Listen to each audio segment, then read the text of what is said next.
What's going on, my peoples? It's your boy, Mr. OBF, back one time for your mind. Welcome to the OBF, the network. People, make sure you guys hit the like button, hit the subscribe button, hit the bell button so you guys get the live streams when we go live, people.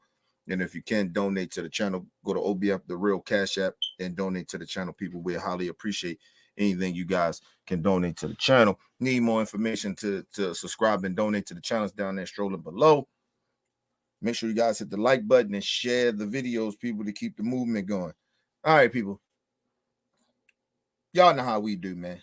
R.I.P. Devon, man. Play my theme music.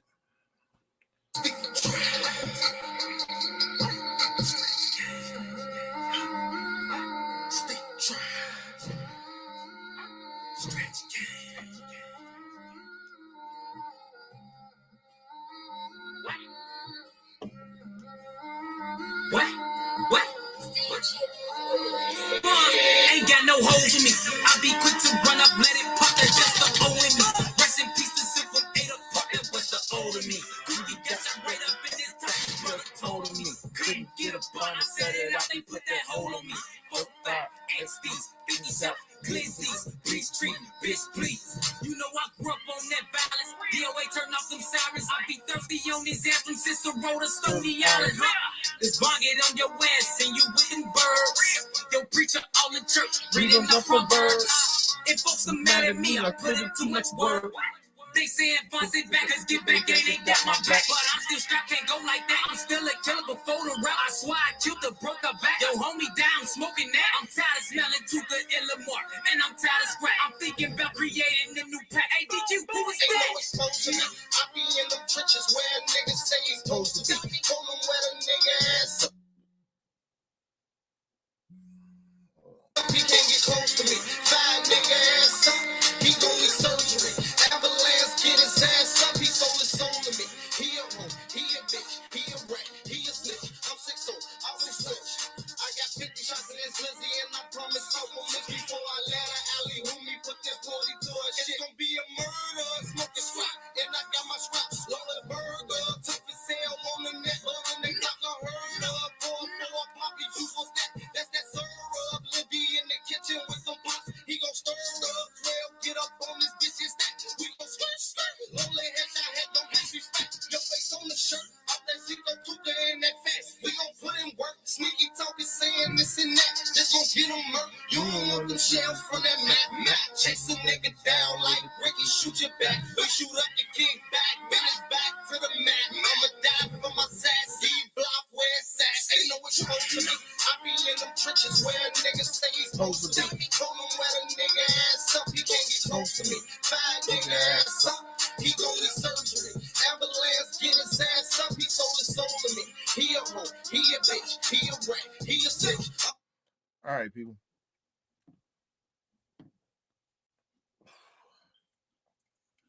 Y'all know how we do, people. Let's get the show started.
All right, people.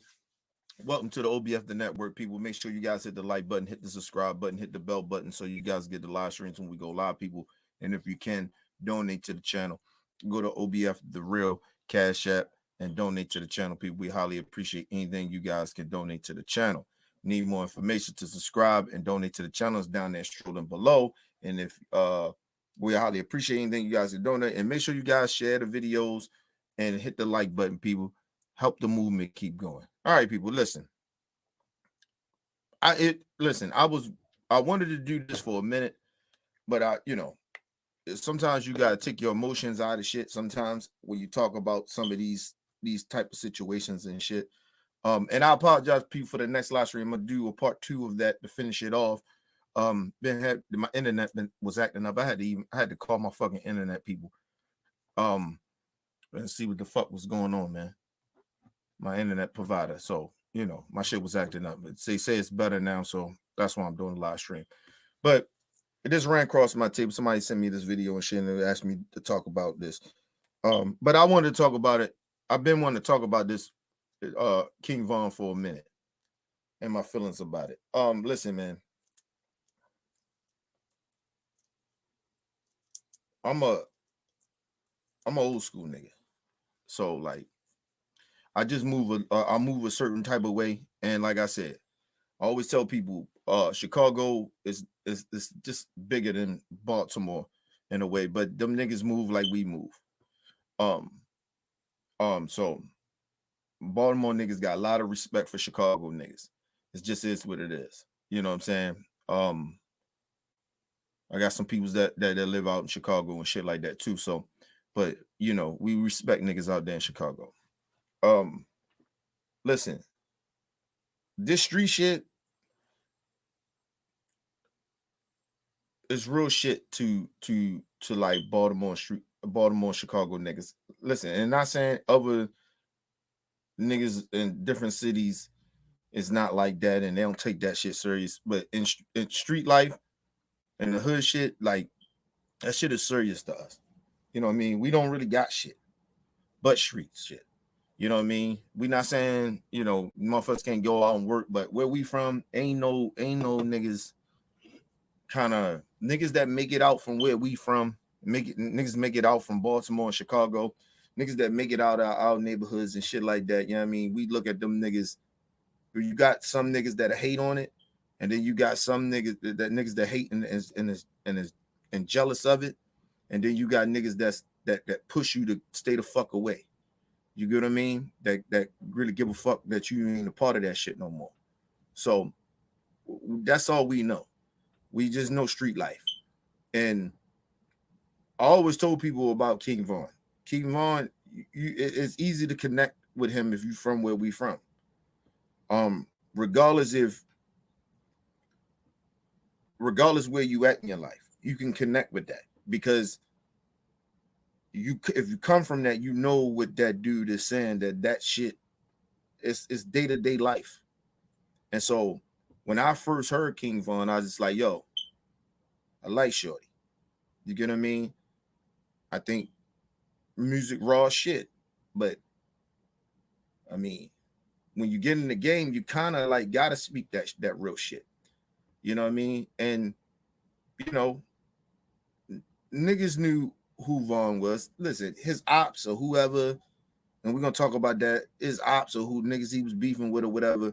Of course, they supposed to talk bad about him. Of course, the niggas gonna be like, yo, he ain't really like that. Niggas that I used to be with probably say the same shit. Like, you know what I mean? That's not out the norm. Where they supposed to be like, oh, he really, you know what I'm saying? Especially if a nigga disrespecting you and keep taunting you and you know what I mean, and you is out. You know what I mean? He ain't got nothing good to say about you. You know what I'm saying? Not in the battle of war. I don't know why people think that, but but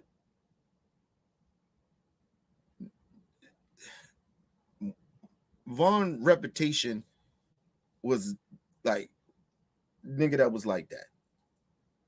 You know what I mean? So he was just like that.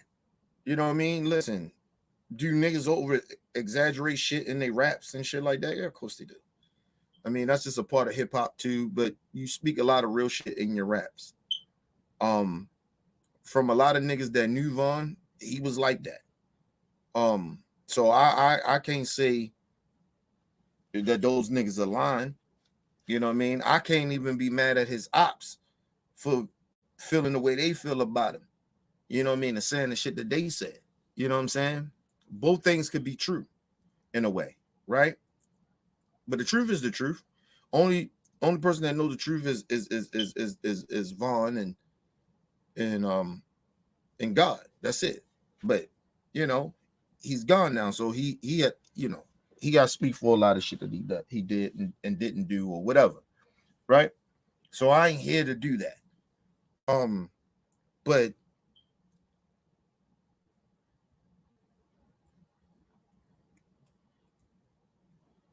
Vaughn was just he was a different breed nigga, man. And some niggas are like that. You know what I mean? Listen, the crazy shit about it, I actually relate to Vaughn. Because I wasn't the most thorough nigga like that. But when I was active, nigga, I was ruthless as the next thorough nigga in the street. Like, you get what I mean?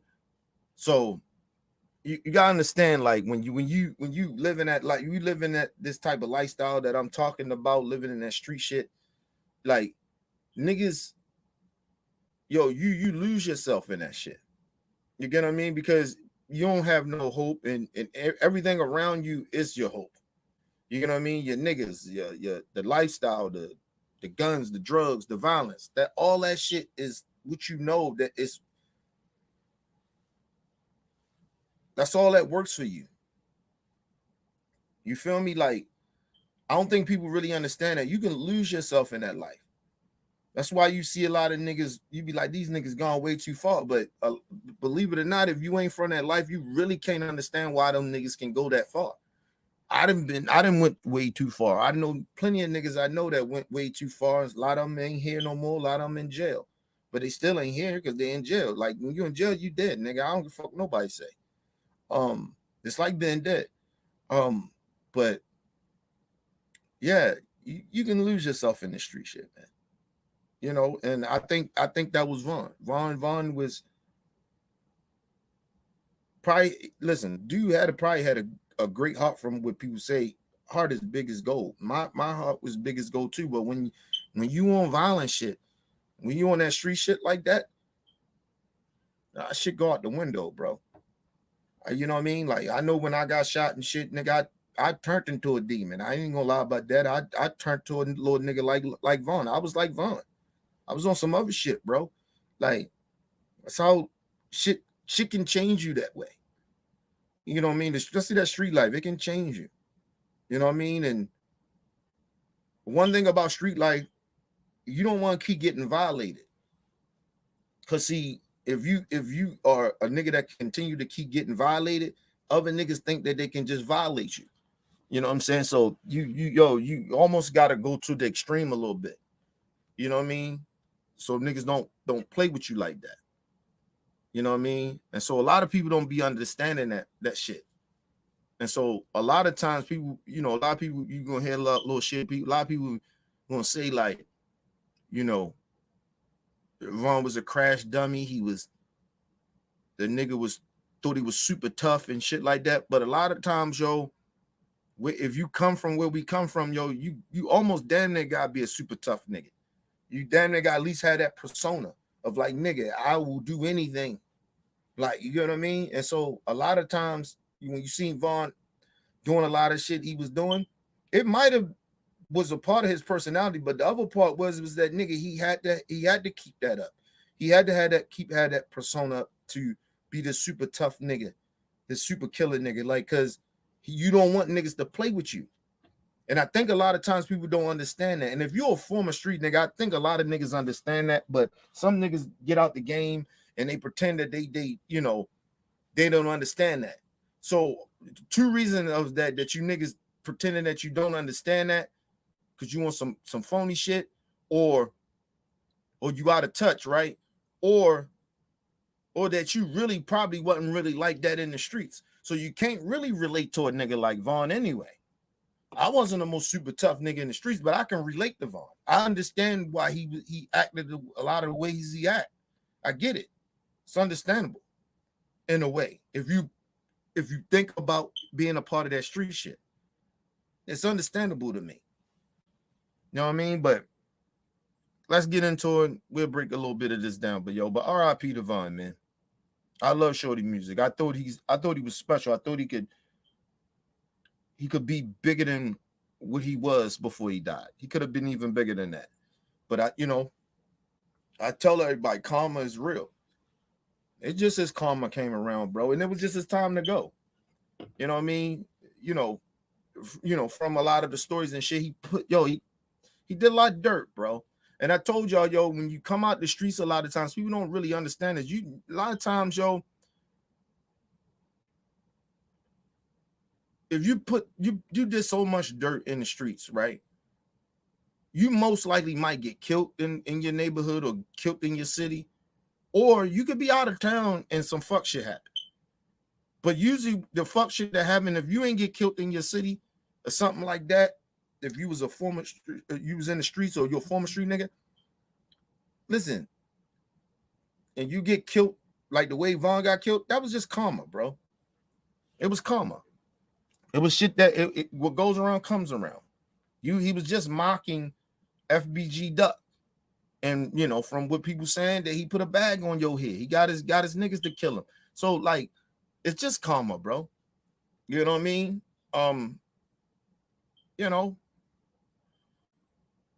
I was sad that Shorty died, but I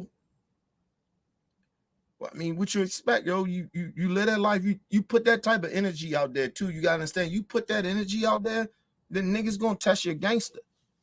It just is what it is. Some niggas are crazy enough and as thorough as you are, or more thorough than you to test your gangster. It just is what it is.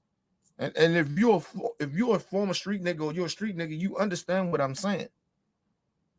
Niggas gonna test your gangster. And sometimes you ain't gonna win you ain't gonna win every fight, bro. It is what it is. That's why you're supposed to move smart. That's why you don't supposed to put that type of energy out there. But a lot of his shit was just karma. But let's move on.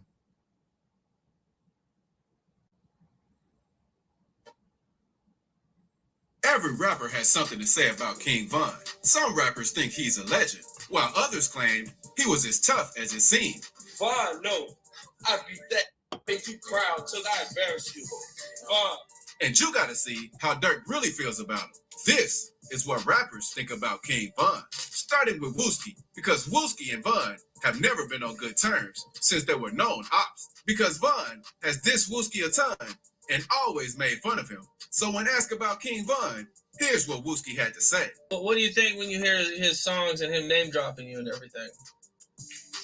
Man,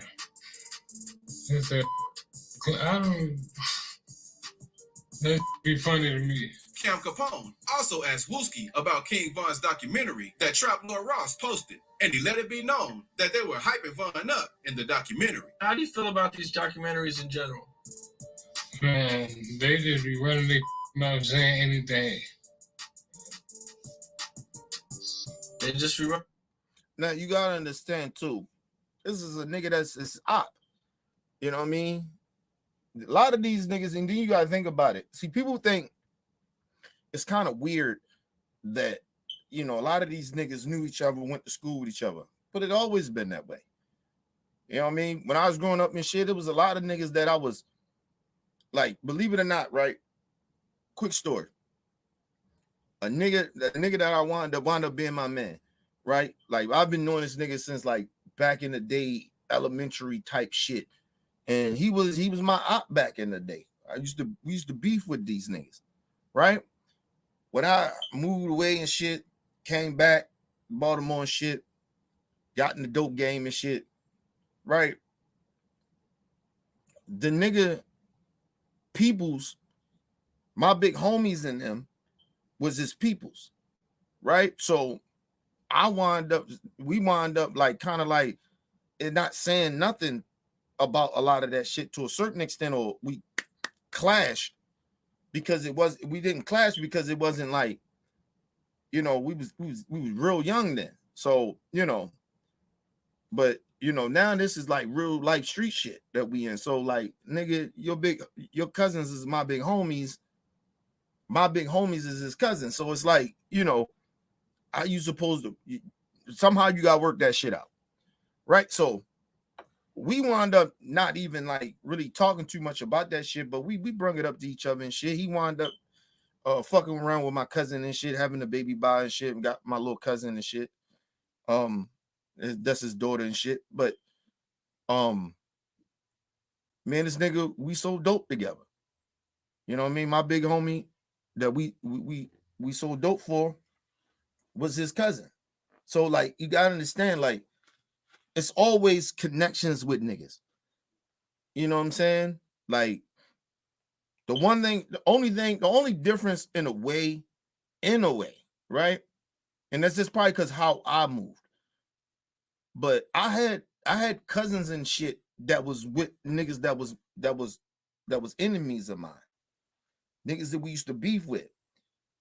But it was always a known thing, nigga. Like, if I'm around, ain't nobody fucking with my peoples. If my cousin's around, none of his niggas is fucking with me. It's like I'm getting a pass. It always was like that. It's nothing new. Like, people try to make it seem like it's new to the Chicago niggas, you know, shit like that. The only difference is that they probably would kill their cousins. I wouldn't. We didn't move like that. So, you know what I mean? We would give each other passes. And it all depends too. Like, if my cousin killed my man, it probably went left. I might have not probably killed him, but I'd have been okay with my homies doing it. You get what I mean? So you gotta understand that when you live in that street life like that, it's like that. And like I said, I moved around a lot of time. Like, another story, like my cousin that was a hitman and shit, and he was very known. He was a big time drug dealer in Baltimore. He was in Merlin Most Wanted, nigga. The fucking feds and everybody was looking for this nigga. But he was really like that in the streets. He was a hitman, and he was big over West. He was big over East, and the niggas that over East that he provided dope to, right? These niggas was my enemies. And so a lot of the times, a lot of these niggas didn't fuck with me because of him. You know what I mean? You know, we actually had a peace treaty just because of that. Like, you know what I mean? Like, nigga, don't fuck with my niggas. I don't fuck with your niggas. That's peace treaty. Like, you know what I mean? We did some shit like that just because of that. But they wound up one day catching me slipping, and I was by myself, and niggas just mugging me and shit. And I, you know, shit went left and had to pop a nigga, and shit just went left, right? And so, you know, and a lot of shit happened. You know, a nigga that was actually related to me, but on my cousin's side of the family and shit, he wound up he was beefing with my niggas, but I didn't know that he was even related to me. And he wound up popping me and my mans, almost killing us and shit. So, you know, I was willing to kill this nigga. You know what I mean? I wasn't trying to squash nothing. I give a fuck if he was my people's or not. You know what I mean? But because the nigga tried to kill me, and it changes you. When you get shot and shit and almost die, it changes you a little bit. Some people get out the game. Some people like, nah, this too much. I don't want to die. Like, you know what I'm saying? Got people like that. I know people like I got cousins that was like that. You know what I mean? They got the fuck out the game after something really serious, life-threatening happened to them. For me, it wasn't like that. I actually got more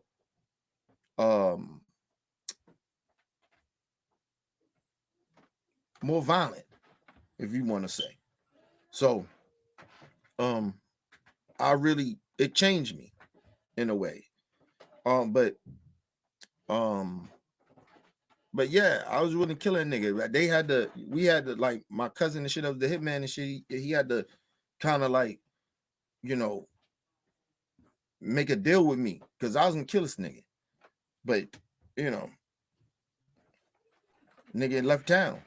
I ain't seen him since, but I'm just saying, like, you know, the nigga moved out. Nigga, my cousin offered me like $100,000 or some shit like that. And I said, fuck that $100,000. Then the family got involved and shit like that, and shit just went the way it went, and we wound up working it out. But it just, at that time, I didn't give a fuck. You know what I'm saying? But so like when people be like, "Oh, Chicago wildin'," no, they're not, nigga. Like this shit happens every day, bro. This ain't no just a new generation shit, nigga. This happens in my generations and probably before that. People be like acting like this shit is new. It's not new. It's the same cycle, bro. You know what I mean? When you in that street shit, all right. But people that ain't really from that street shit like that, they don't understand that. So let's move on. Front of their mouth said, so you don't think there's any none of the stuff in the documentaries are factual at all? Hell no. But it doesn't stop there, because Wooski had more to say about Von. And you gotta think about it. Of course, he's his enemy. He's his op. Of course, that nigga ain't really like that.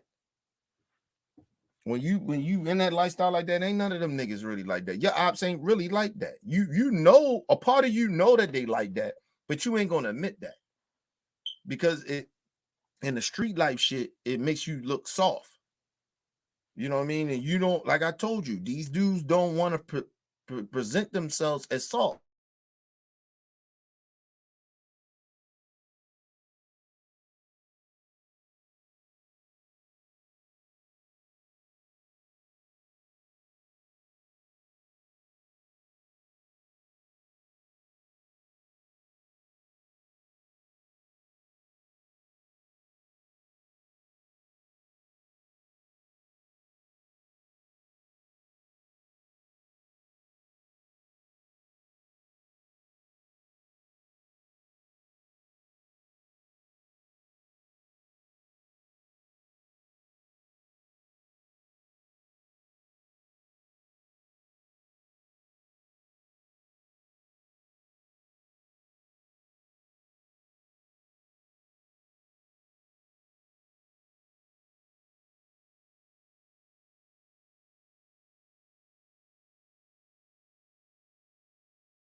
My bad, people, man. That's what I'm saying. The fucking internet, man, acting stupid. This shit, it do it again. I'm just gonna call it quits for the day. Technical difficulties. I called these motherfuckers. They just sent me a text that said the shit be fine, but it's still fucking up. But anyway, but yeah, yo, you know, you don't want to proceed. You don't want to come off as seeming like you soft. So you ain't giving no oven. You ain't giving your op no type of glory, nigga. Really like that. Like honestly, you know what I'm saying? So of course you're going to, you know, some niggas gonna be like, nah, he ain't really like that. You're gonna discredit that nigga's character, or you're gonna discredit because that nigga's disrespectful to you too. You gotta understand that. So it's like the nigga discrediting you and acting like you ain't like that, and then you gonna be like, fuck that nigga, he ain't really like that either. Like it's just like that. Like real street niggas understand that, but you know, I get why he doing what he doing, but you know, is he lying? Yeah, he lying. He know Von was like that, and Wooski probably was like that too. He was like that too. So it wasn't like both of these niggas was probably like that, but you ain't giving that nigga, you ain't giving none of them niggas credit. Von lied on him too. It was like he ain't really like that and all that. You know what I'm saying? So it wasn't, you just see Wooski doing it, and it's like, oh, okay, Von wasn't really like that. No, Von said the same shit about him. So you understand that. But anyway, let's move on. After saying that Von is a goofy and not really like that, Wooski also let everyone know that he whooped King Von outside of O-Block. Back in the day, Wooski was walking on King Drive and some O-Block members stood outside. The police were also nearby, but nobody wanted to let off shots since they would have been arrested automatically. So instead of doing that, Von and Wooski walked up to each other and started throwing hands. Other O-Block members started jumping in, and the police eventually. And think about how a nigga, he tried to put like nobody wanted to let off no shots. Hey, first of all, the police out right there. Why would you do that? I'd rather go to jail for some disorderly conduct or fighting or some shit violence like that, but instead of, you know, I'm getting charged with shooting a gun, or I may kill a nigga or some shit like that, or you can get killed. Like, you ain't like niggas be acting like you supposed to be like this super gangster nigga that you just shoot niggas in front of the police. Like, nigga, they ain't super gangster, nigga. That's super stupid. So he making it seem like it just comes off as like weird shit. Like, this is why niggas shouldn't be speaking on gangster shit, like, or street shit, if you ain't really from that life like that. Like, ain't no, I don't give a fuck how thorough a nigga is. If a thorough nigga shoot a nigga in front of the cops, he lost his damn mind. That's how niggas be like, yeah, his dumb ass supposed to go to jail. Like, you get what I mean? Like, people don't, the cops is your enemies too. They're your ops too. You don't, like, you're not just fighting some niggas in the street. You fighting the cops too. Like, and you avoiding them. You trying not to get caught. That's the whole part of the game. So why the fuck would you be trying to shoot niggas in public? And in front of the fucking police? Like, come on. Like, the fuck is wrong with people, man? But anyway, let's move on, man. I just wanted to put that out there because people be saying stupid, goofy shit like that. Making it say, well, Vaughn should have shot these niggas, you know. No, nigga, they the police out there. They supposed to just fought. He ran over there and broke everything up. Vaughn also talked a little about the incident on live before he passed away, when a troll mentioned Wooski's name. They say she love Wooski. We don't even know no Wooski. It's slow up. Hey, Wooski can't tell you I beat it one day. Ain't tell you that he too dumb to remember. I was punched up. But in an interview, Wooski claims that he did King Von back. That's what I'm trying to tell you. Vaughn talked bad about these niggas too. People forget that. So these niggas ain't gonna say nothing good about Vaughn. This nigga was disrespectful. This nigga got shot in his head and got a little slow or whatever, but Vaughn made fun of that shit. Like, Vaughn made fun of niggas dying too. Like you gotta understand that. So these niggas ain't, like, when you see people disrespecting Vaughn and shit, especially if they from, you know, they his ops and they from the hoods of the niggas that he's dissing, of course they ain't gonna think nothing. Like, listen, they probably know that Vaughn is like that, but it doesn't matter to them. Because to him, he a bitch ass nigga. If you don't understand that as a street nigga, if you ain't a street nigga, you wouldn't understand that. But of course, your ops supposed to disrespect you. That's what they supposed to do. They ain't supposed to give you no fucking props, nigga. It just is what it is. People be sitting here like acting like these niggas supposed to be bigging up Vaughn. They don't. This nigga was disrespectful to them too. He's they op for a reason. Like, people weird, man. People don't be like, it's just like, yo, people don't be understanding that shit. Or they can't comprehend it. And the reason you can't comprehend it because you ain't never been really a part of that. These niggas supposed to talk bad about Vaughn. Regardless if they lying about how he ain't like that, they supposed to still say that. Fuck that nigga. He ain't like that. I beat the shit out that nigga. Even if they didn't beat his ass. But, you know. So you just gotta realize that shit. Niggas, listen, as much as niggas say that a lot of niggas are real niggas do lie on their gangster too. Like, you gotta be real about that shit. I'm a former street nigga, so I know you lie on your gangster a little bit, honestly, because you want niggas to fear you, right? Some niggas want the respect and the fear. Some niggas just want the respect. Some niggas just want you just to fear them. You know what I mean? The smart niggas is the niggas that want you to fear them and respect them. You know what I'm saying? So usually they don't crash out.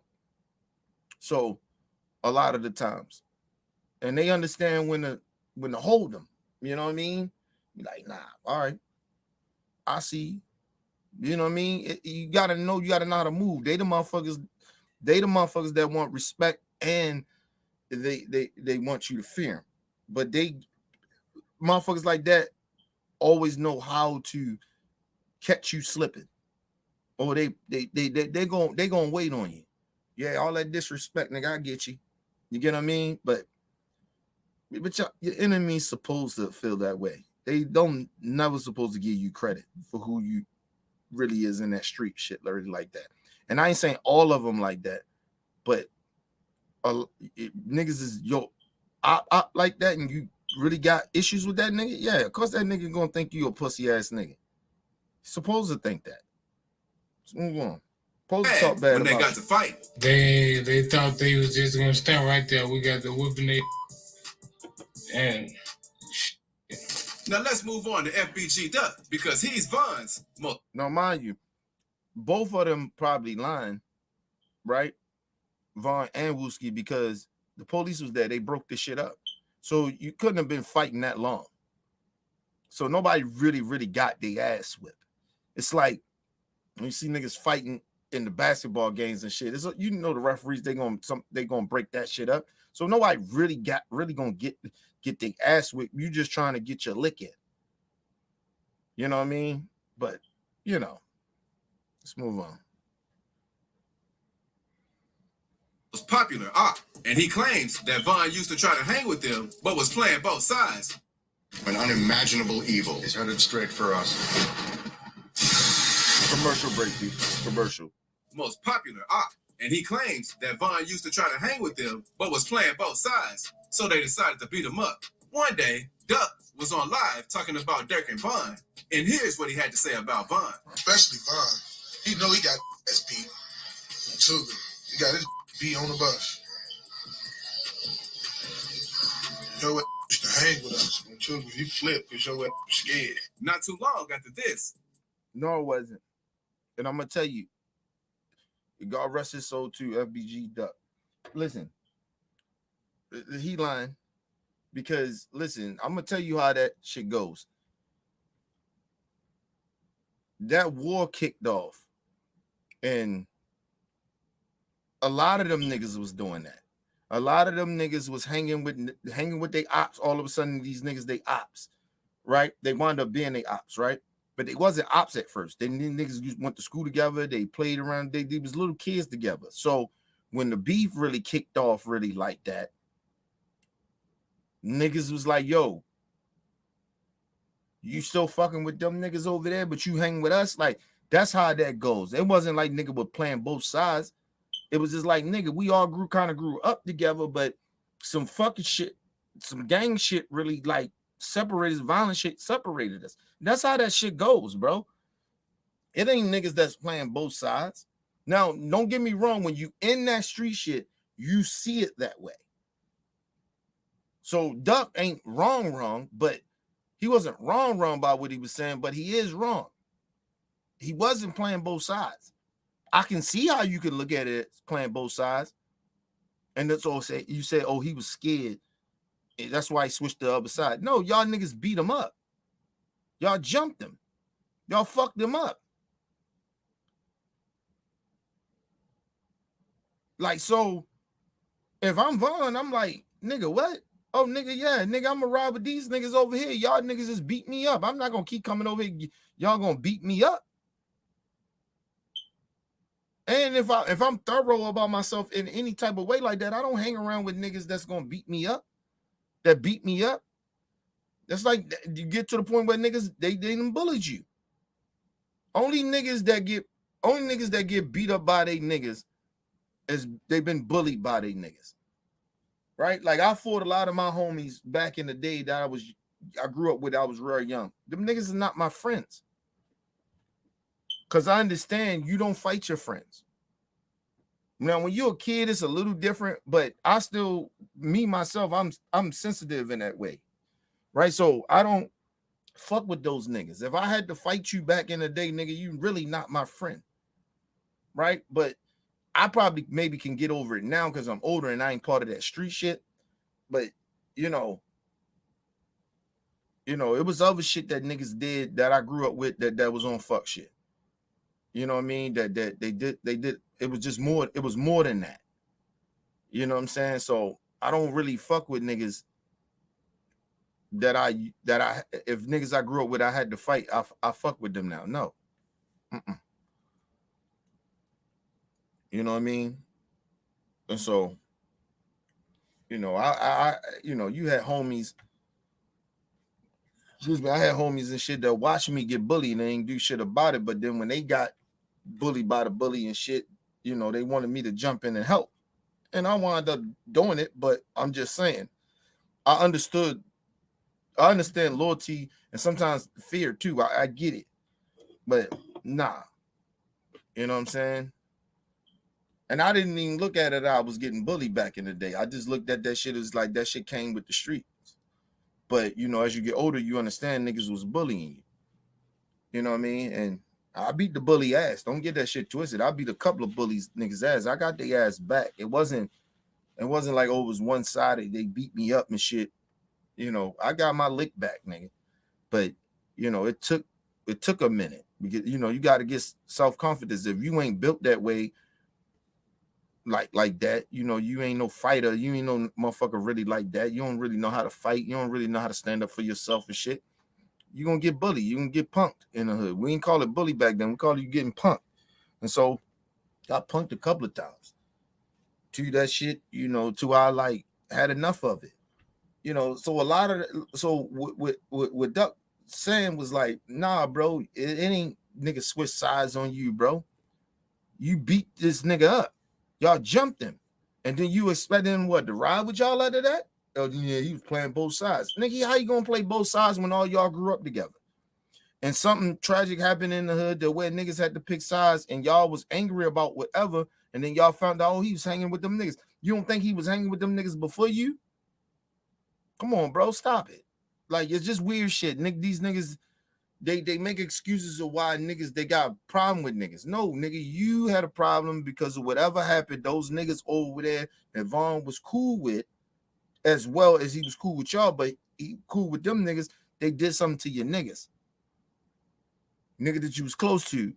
And then you found out that Vaughn was still, you know, he's still going over there and fucking with them niggas. And it rubbed you the wrong way. And I understand it, but the nigga don't act like the nigga switch sides on you. No, nigga, you jumped the nigga. Just real shit. Duck ended up losing his life. Duck was out shopping in the Gold Coast neighborhood, which is a wealthy and safer place in the city. But while they were walking down the street, 2 cars pulled up and 4 shooters hopped out and started firing at Duck. Got hit in the chest and neck. And let me say this, and you notice nobody ever talk about how Duck was a crash dummy, right? And I'm not trying to like shit on the young brother and shit like that, but he was. Because his logic, and I mean, I understand his logic in a way when he was thinking about it. His logic was like, nigga, I'm more safer with my niggas. And I get it. But nigga, you ready to make millions of dollars. Bring your niggas with you. Right? And if you move somewhere else, somebody want to touch you. And I remember the nigga Butter, he did an interview, he said with the nigga thought, you know, how Duck was, he was just a street nigga. So whatever he moved at, he was going to be around street shit. Well, that's stupid then. He was a crash dummy just like Vaughn was then. If you thought that that's how he was, and that's what you perceived that how he was, then he's a crash dummy too. Because nigga, if I'm making millions of dollars, why, if I move to another city and I'm living somewhere else, why would I go to where, you know, why would I want to be in the hood? It's a reason I left the hood, the reason I left my own hood for a fucking reason. So you're a fucking crash dummy. That shit don't make no sense. Give a fuck how real you think you are, bro. Shit, I think I'm real, but that don't mean that I'm be hanging around with street niggas. Like, the fuck out of here, bro. I don't live that life. At a while, yo, you gotta make a decision, nigga. Like, yo, is this gangster shit is more important than your family? And I'm talking about your kids. Duck had kids and shit. Vaughn had kids. These niggas had kids, and they still was moving like they. But you gotta understand, they young niggas with kids. This is why I was so glad that I didn't have kids when I was young or had a kid, because I probably been these niggas. I was these niggas. But just throw on that. Only thing different is that I didn't have a kid. That was the only difference. I probably have crashed out. Because you don't know. Listen, and a lot of times niggas don't understand this about street niggas and young niggas that when they have kids, right? And they live in this environment. When they have kids and shit, they go even harder in the streets. As far as like selling dope and shit like that. Because people don't think that these drug dealer dudes or these street dudes don't think about their kids. They actually are, but they go extra hard. They go way too hard. They stop thinking. They stop moving how they supposed to move in the streets. You get what I mean? Like niggas don't understand that. And so that's why a lot of these niggas die and they crash out the way they do, because they go way too hard because they got a kid, they got to support. They ain't really shit. They don't know how to go get a 9-to-5 job and work it, or niggas is like, yo, ain't no 9-to-5 job going to really support what I need to do for my kid. You get what I mean? So you got to understand that's why these niggas crash out a lot of the times. It's because they having kids when they're young. And then they go on the streets and they go even extra hard.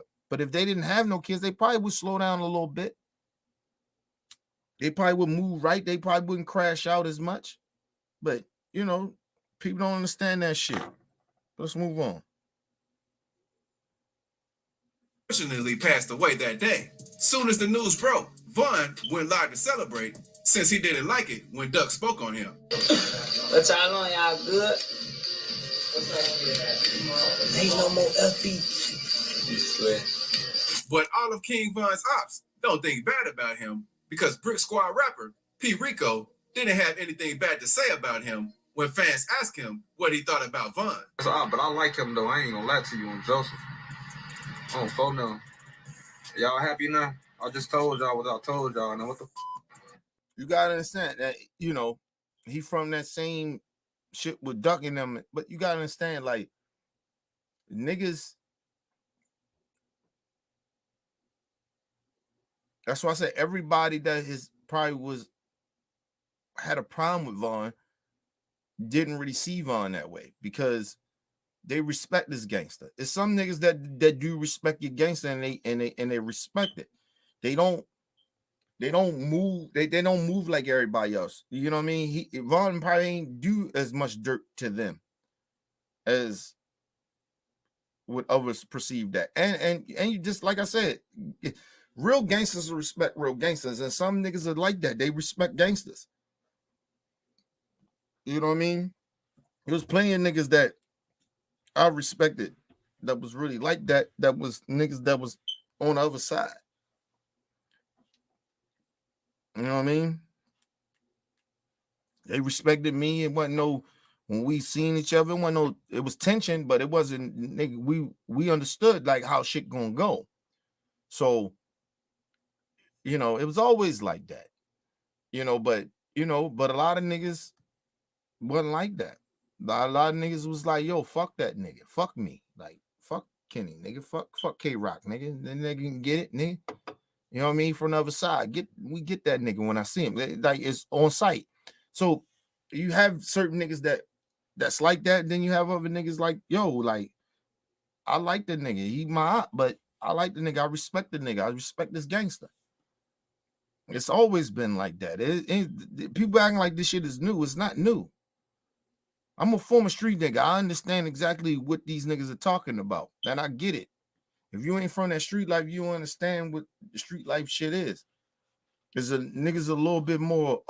Is they a little bit more reckless than we were? Yeah, that's probably, But I only can say that as an older nigga. I can't.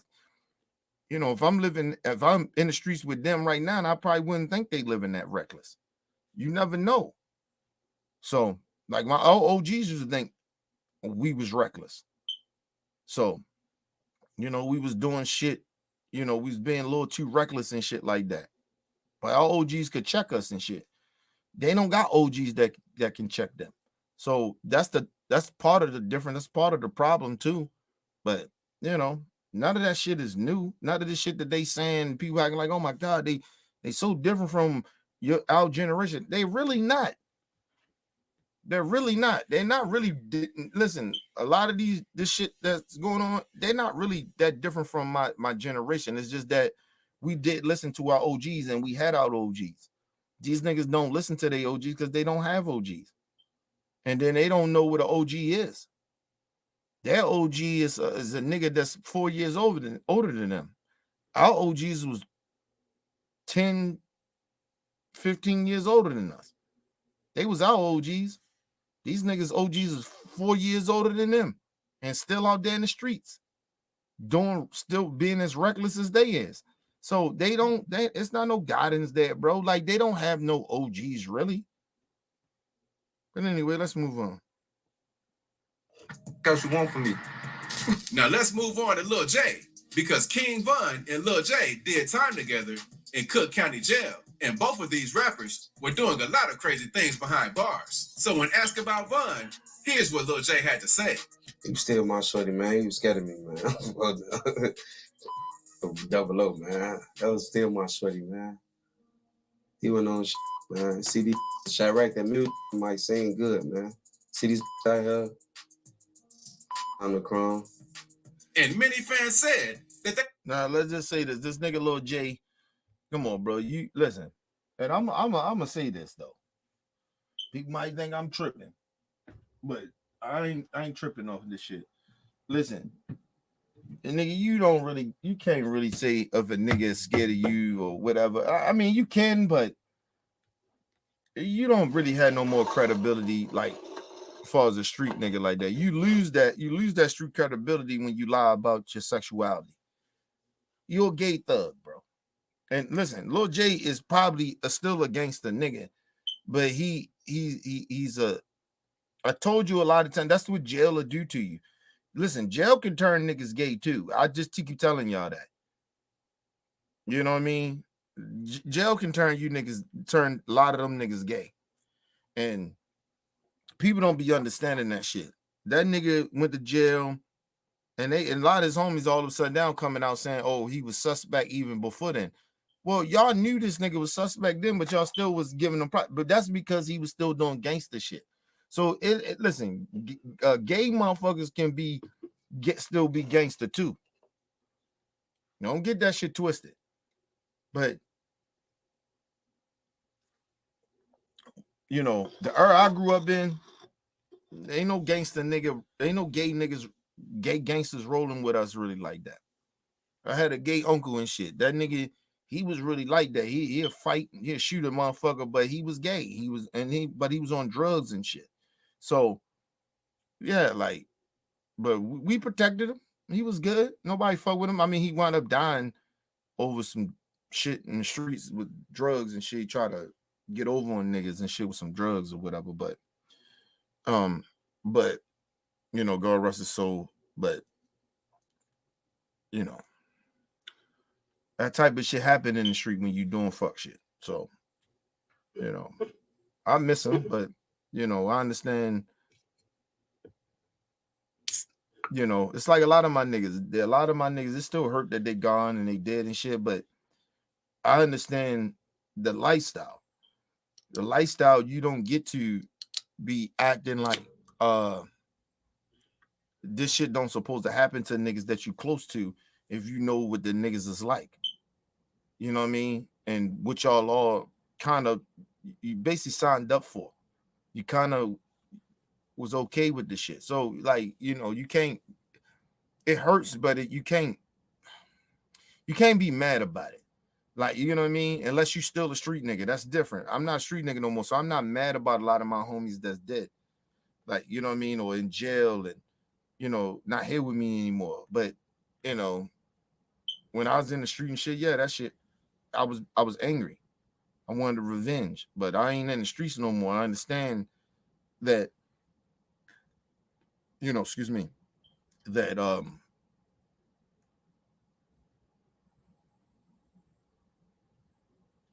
I wasn't no better than my niggas. You know what I'm saying? Like, just because I made it, I wasn't no better than them. I was doing the same shit that he was doing. I was still living the same lifestyle that he was doing. I just got lucky. And I made it out. It wasn't my time to go or whatever. Maybe I ain't put that much work in, or maybe I ain't do too much dirt. Like, you know what I mean? I don't know, but I made it out. They didn't. You know, I feel guilty sometimes, but I don't get mad that they did. I used to, you know what I mean? But I understand now. I'm mature enough. I get it. I understand it. And so street life come with street shit. Fuck you mad about? Your homies gonna die. You lucky you ain't one of them that died. Like, you get what I mean? Like, I understand the street shit. The street lifestyle, I get it. And I'm not making excuses for it. I'm not condoning it. I'm just saying I understand it. It's just you can't be mad about that shit. But yeah, niggas that's gay, nah, nigga, we don't respect that. Like, I mean, we don't fuck like we. How can I put this? We do treat gay people a little different in the hood, but not as much as you think, right? Like, if you related us or some shit like that, niggas like, nigga, don't fuck my peoples, man. Yeah, they gay, let them do them. But and we tell our gay family members, don't bring that gay shit around us. Yeah, you know what I mean? Like, it's just like that. It's like even like that with me now. Like, it's just a little different now. And I ain't got a problem with, you bring your boyfriend or girlfriend around. I ain't got a problem with it now. But back then when I was in the street, no, don't bring that shit around us, man. We don't roll like that. You know what I'm saying? And they family. Nigga, don't bring you bring your boyfriend around here. Listen, shit can happen to you. And now you can get me in some bullshit. Now I gotta fuck around, shoot a killer motherfucker, or beat a nigga up. Like, you know what I'm saying? So it's like it was understanding. But we wasn't against gay people. We ain't hate gay people, no shit like that. People ain't beat people up because they was gay like that. You know what I mean? We understood it was gay people. We had gay family members and shit. We had aunts, aunts and cousins and shit that was bull dykes and shit like that. That's always the one, like my cousin and shit. She a transgender now. Like, niggas, we knew she was gay back in the day. She, elementary school, nigga, she's a kid. We already knew she was gay. Like, so, nobody fuck with my cousin. And she couldn't fight. That was the crazy shit about it. She couldn't fight for shit. Every time she got in a fight, she got beat up. She couldn't fight, bro. But she was respected because she was one of them dykes that was like, she stayed fresh. Like, she had the newest shit on. She was fresh. And she had family too. Like, her family was like that. So motherfuckers ain't really fuck my cousin like that. But yeah, but when she did get in a fight, she got beat up because she couldn't fight. Because she really wasn't really like that in the streets. But she could move around in the city and move around in the neighborhoods like that because, number one, she was a girl and she was, she was a dyke. But she had family that was like that. So she could move like that. So, but yeah, man. Yeah, we didn't respect niggas, especially dudes. The dudes was gay. We didn't respect that shit. So that nigga Lil J, nigga, you lose all credibility. You can't talk about Von was scared of you, nigga. You gay, nigga. I don't give a fuck what you talking about. Nigga probably was scared to be around you or scared of you because you probably try to fuck him. How about that? Anyway, let's move on.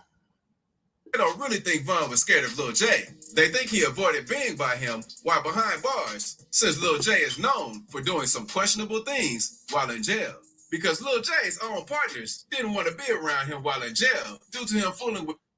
Instead of just asking, how can we make Sarah's wrist better? At MedStar Health, we ask, how can we better? Because Lil J's own partners didn't want to be around him while in jail due to him fooling with dudes and taking booty. A clip showed Lil J letting the guy sit on his lap and kiss him, and that isn't the only clip. Lil J also beat up another inmate since he was harassing the dude that Lil J dates. After all these clips hit the internet, people said King Von was right the whole time since before he passed. He exposed Lil J for being sus, but not too many people believed him. Yeah, there's a lot of I can talk to you, but jail be on straight shit.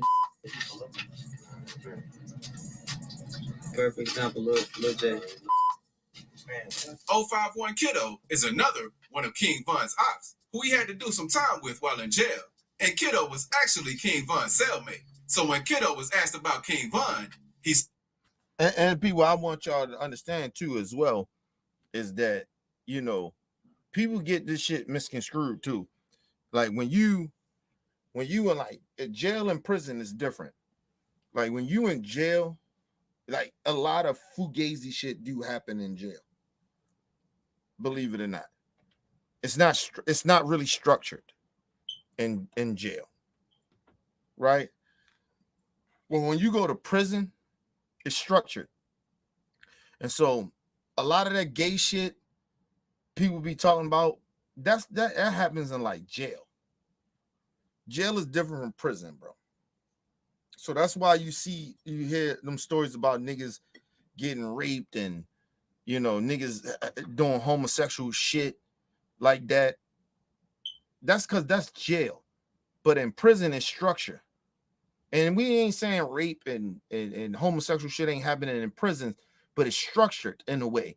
Like niggas, if you homosexual and shit like that, nigga, you don't roll with real motherfuckers like that. You get what I mean? You ain't in the mix of that. You know what I mean? You actually get abused in that. You get what I'm saying? Like niggas be selling your ass to other motherfuckers. Like it be shit like that. It don't mean that you fucking them, but your ass getting sold, right? But far as being raped and shit like that, that happens in there, but it's not as much as it happens in nowhere close to how it happens in jail. Like when you in jail, that shit happens a lot because you dealing with a lot of young niggas. In prison, you dealing with niggas that's in there for life. You dealing with niggas that's in there doing 15, 20. You get what I mean? Niggas in there for life sentences and shit. They in there for real shit. You know, these niggas just trying to do their time and spare the time or whatever, and you know, whatever. Because you dealing with a different, like prison is different. You dealing with, you know, the politics is different. You dealing with niggas, you know, you dealing with racism, you dealing with all types of shit in there. Like, so you gotta roll with you gotta roll with black people. You know what I mean? There's like a lot of that Crip and Blood shit don't really matter in prison. That shit only matters in really jails. It don't matter in prisons. You know what I'm saying? So when a fucking ride kicks off, nigga, you riding with the Crips, even though you're a Blood. If you're a Crip, you riding with the Bloods. If you're a Blood, you riding with the Crips. It's different, bro. And like I said, the structure is different. So ain't nobody really in jail getting really raped like that in prison. Not in prison. You know, I'm not saying it doesn't happen, but it's not like how it happens in jail. Jail is not structured. Those niggas is a bunch of wild ass, goofy niggas wilding out in jail. Honestly, believe it or not. And then when a lot of them niggas get to prison, them niggas, that a lot of that wild, goofy shit they doing, that shit calms down very quickly because niggas is structured there. You dealing with older gentlemen. You actually dealing with our OGs a lot of the times, our elders. And so you ain't going to prison doing none of that nonsense bullshit. You know what I mean? That you was doing in jail. I'm just trying to tell y'all that. So a lot of this gay shit that niggas be doing and all that shit, man, they don't do that. That's not happening in prison, bro. It's not really. I'm telling you that. It's not happening. Not as much as you think it is. It's just the jails. You got a lot of these young niggas, a lot of them homosexuals anyway, because a lot of them, these niggas, the times is different a little bit too. You got to understand it. Like, you know, homosexual shit is in your face like that. So a lot of these niggas, you know, they ain't gonna get no pussy and shit like that. So these niggas like, well, fuck it, I'll fuck another dude if he let me. Like, it's weird, goofy thinking like that. You know what I mean? If I fucked over 50 chicks, nigga, and I got 15 years, oh, nigga, I can beat my dick off for 15 years. Especially if I know I'm getting out. Now, if you in jail for the rest of your life, I get it in a way. I can understand it. I'm not saying I'm okay with it. I'm just saying. But you gay, though. You fuck any man, you gay. I don't know why niggas think because they rape another man that they ain't gay. You gay, nigga. I don't give a fuck how tough you are. You still a homosexual.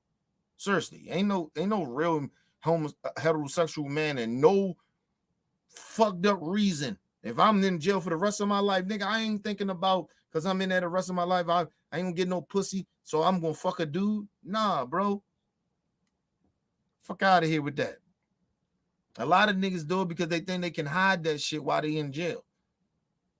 That's all that is. I ain't never come home anyway. Who the fuck gonna say something outside of jail? You know, because I ain't never come home. But anyway. So you walk in your cell and you see King Von. What's your first reaction? No reaction. You No reaction. I'm from Young Money 051. It wasn't nothing like that. Kiddo also spoke more on Vaughn in an interview with Say Chick. And I want to say this. I'm gonna tell you why niggas need to stop glorifying. Number one, I want to say niggas need to stop glorifying prison and jail. Please stop doing that. That don't make you tough, bro. But I get why y'all think that. That's the crazy shit about it. I understand why.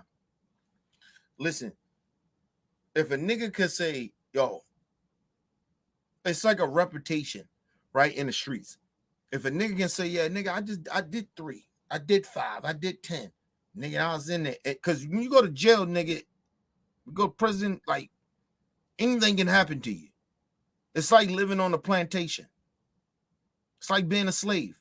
So it's like niggas like, nigga, I was in there with killers. Like, you know what I mean? It's like a reputation that niggas, that's why niggas glorify that. I'm not saying it's right, but I'm just telling you that's why niggas do that. That's why a lot of these niggas glorify that shit. I've been to prison, nigga. Yeah, I've been killers. So when you come home, niggas be like, yeah, you did that time, nigga. And then niggas like, yo, we heard solid things about you. Like, so you gotta understand that the reputation from niggas being in jail, and then if they come home, the reputation in the street validates them too. Like, you know what I mean? So it's like it puts that on their resume. That's why niggas glorify jail. They shouldn't. The shit is stupid. It's actually ignorant as fuck. But that's why niggas do it. You get what I mean? I didn't listen, people. I didn't say because I understand street shit that it makes sense, right? I just know why niggas do it. You get what I'm saying? I know why people do certain shit in the streets, and I know why people be street niggas and why the things that come with it. I understand it, but that doesn't mean that it's not stupid. It's ignorant as fuck. Like, you get what I mean? But I'm just telling y'all I understand it. I understand why they do it, but it's still stupid. And just please stop glorifying jail. Jail ain't nothing but slavery, bro.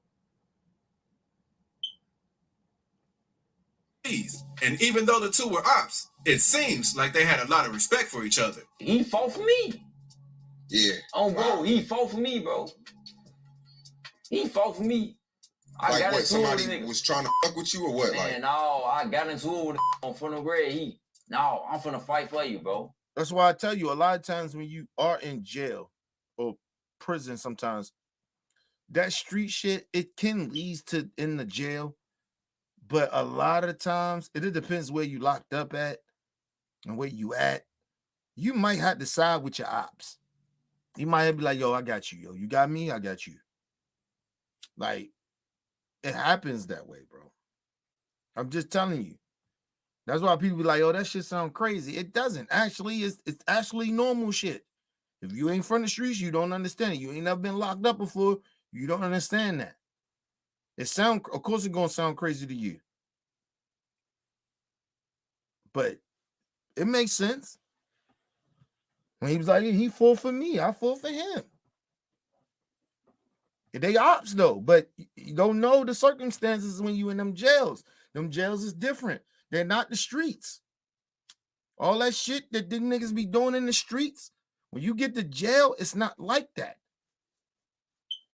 You get to jail and prison, it's not like that. That street shit is, listen, niggas will tell you they'd rather deal with the shit on the streets than to be locked up and dealing with niggas. Honestly, because in jail, you don't know who the fuck.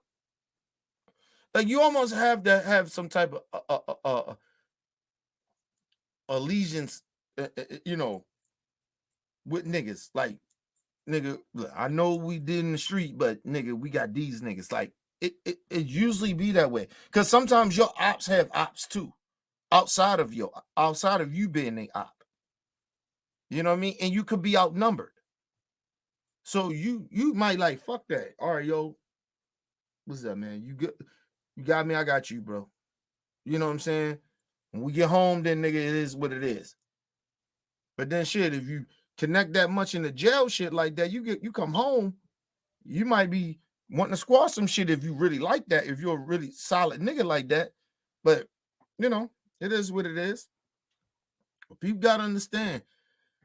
Like I said, if you don't understand street shit, you don't understand what I'm talking about. You ain't never been to jail or prison and shit, you don't understand what I'm talking about. So it just is what it is. Kiddo claims the only reason he disses Von from time to time, even though they were cool, is since Von dissed his loved ones while he was alive. Even though I'm dissing them, it is what it is, folks. But you just don't mind, though. So you gonna feel the same way I felt, folks. For now.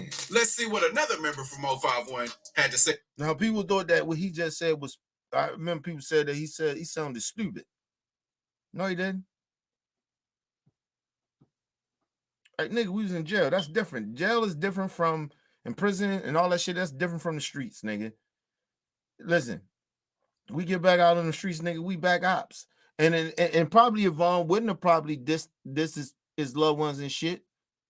Because now Vaughn got to come home because the streets is what it is now, right? So Vaughn got to do that. He got to diss his ops. Yo, home, he was in there with his op, but he got to diss his dead homie ops. He got to diss his ops dead homies. He has to do that. So that's if you want to coming back home to being part of that street shit. But niggas don't be understanding that. Because, like, if you never been a part of street shit, you won't understand that. You just won't get that shit. It's just, it sounds stupid. I know it does, but I understand it.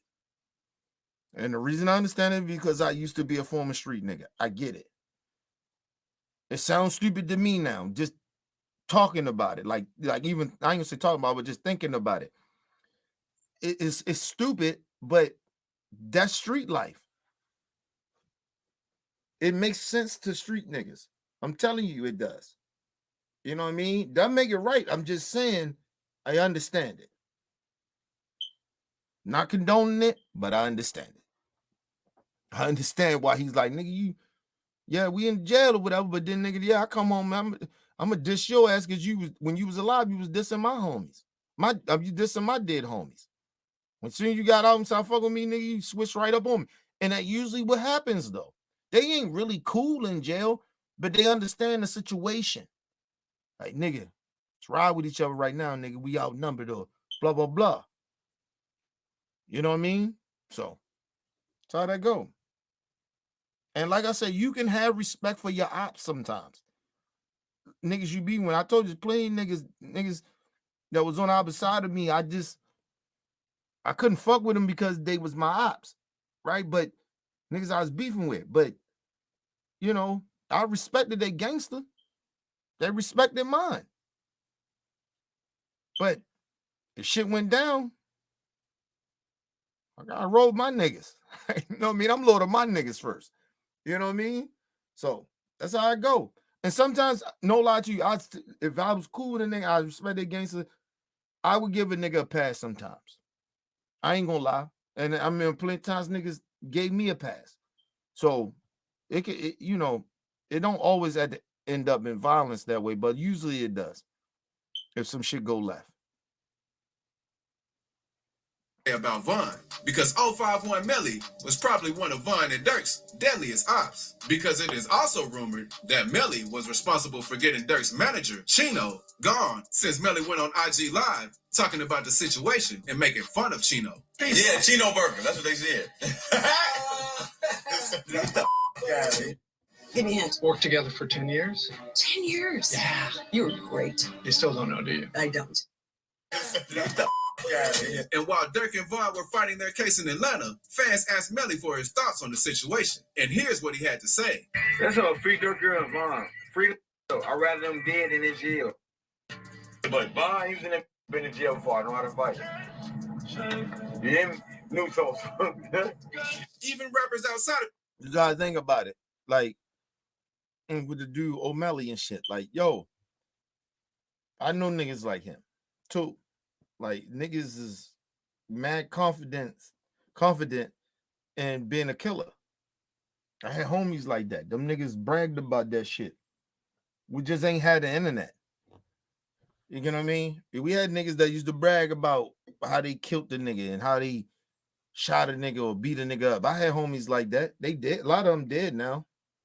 A lot of them in jail too, but they ain't around me no more because they dead or in jail. But Those niggas was, I had niggas like that. They borderline psychopaths. I'm just telling you that. It's like Vaughn. Vaughn was a borderline psychopath. That's why, you know, dude call him a serial killer.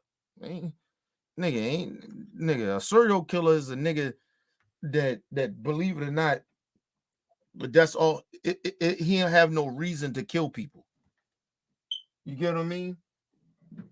Vaughn, regardless of how we feel about him and why he did a lot of shit that he might have done that we know or we don't know, it was for a reason. A serial killer just killed random people because they got this urge. You get what I mean? Vaughn had a reason to go around and kill people. Not saying it's right, but he had a reason. And a lot of them niggas do. They got a reason why. They not serial killers, bro.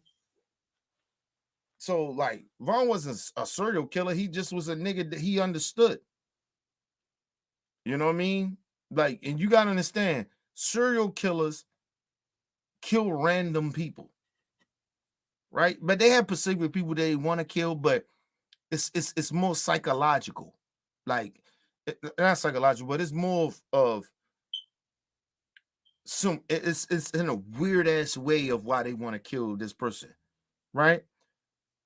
When you're talking about people that's gangbangers and niggas that kill motherfuckers right in the street, they're not really psychopaths. They're borderline that, right? Because their purpose is to go out and kill niggas that's on the opposite side, regardless if the nigga didn't kill my nigga, but you a part of the niggas that I killed. So it's borderline, right? But it's a reason why. Regardless of however we know it's fucked up or whatever the reason that they're doing it, but it's a reason why. A serial killer, they have a specific reason why they do it, but it's a weird ass one. It's because they might have got molested or, you know, or they ain't right in the head, you know what I mean?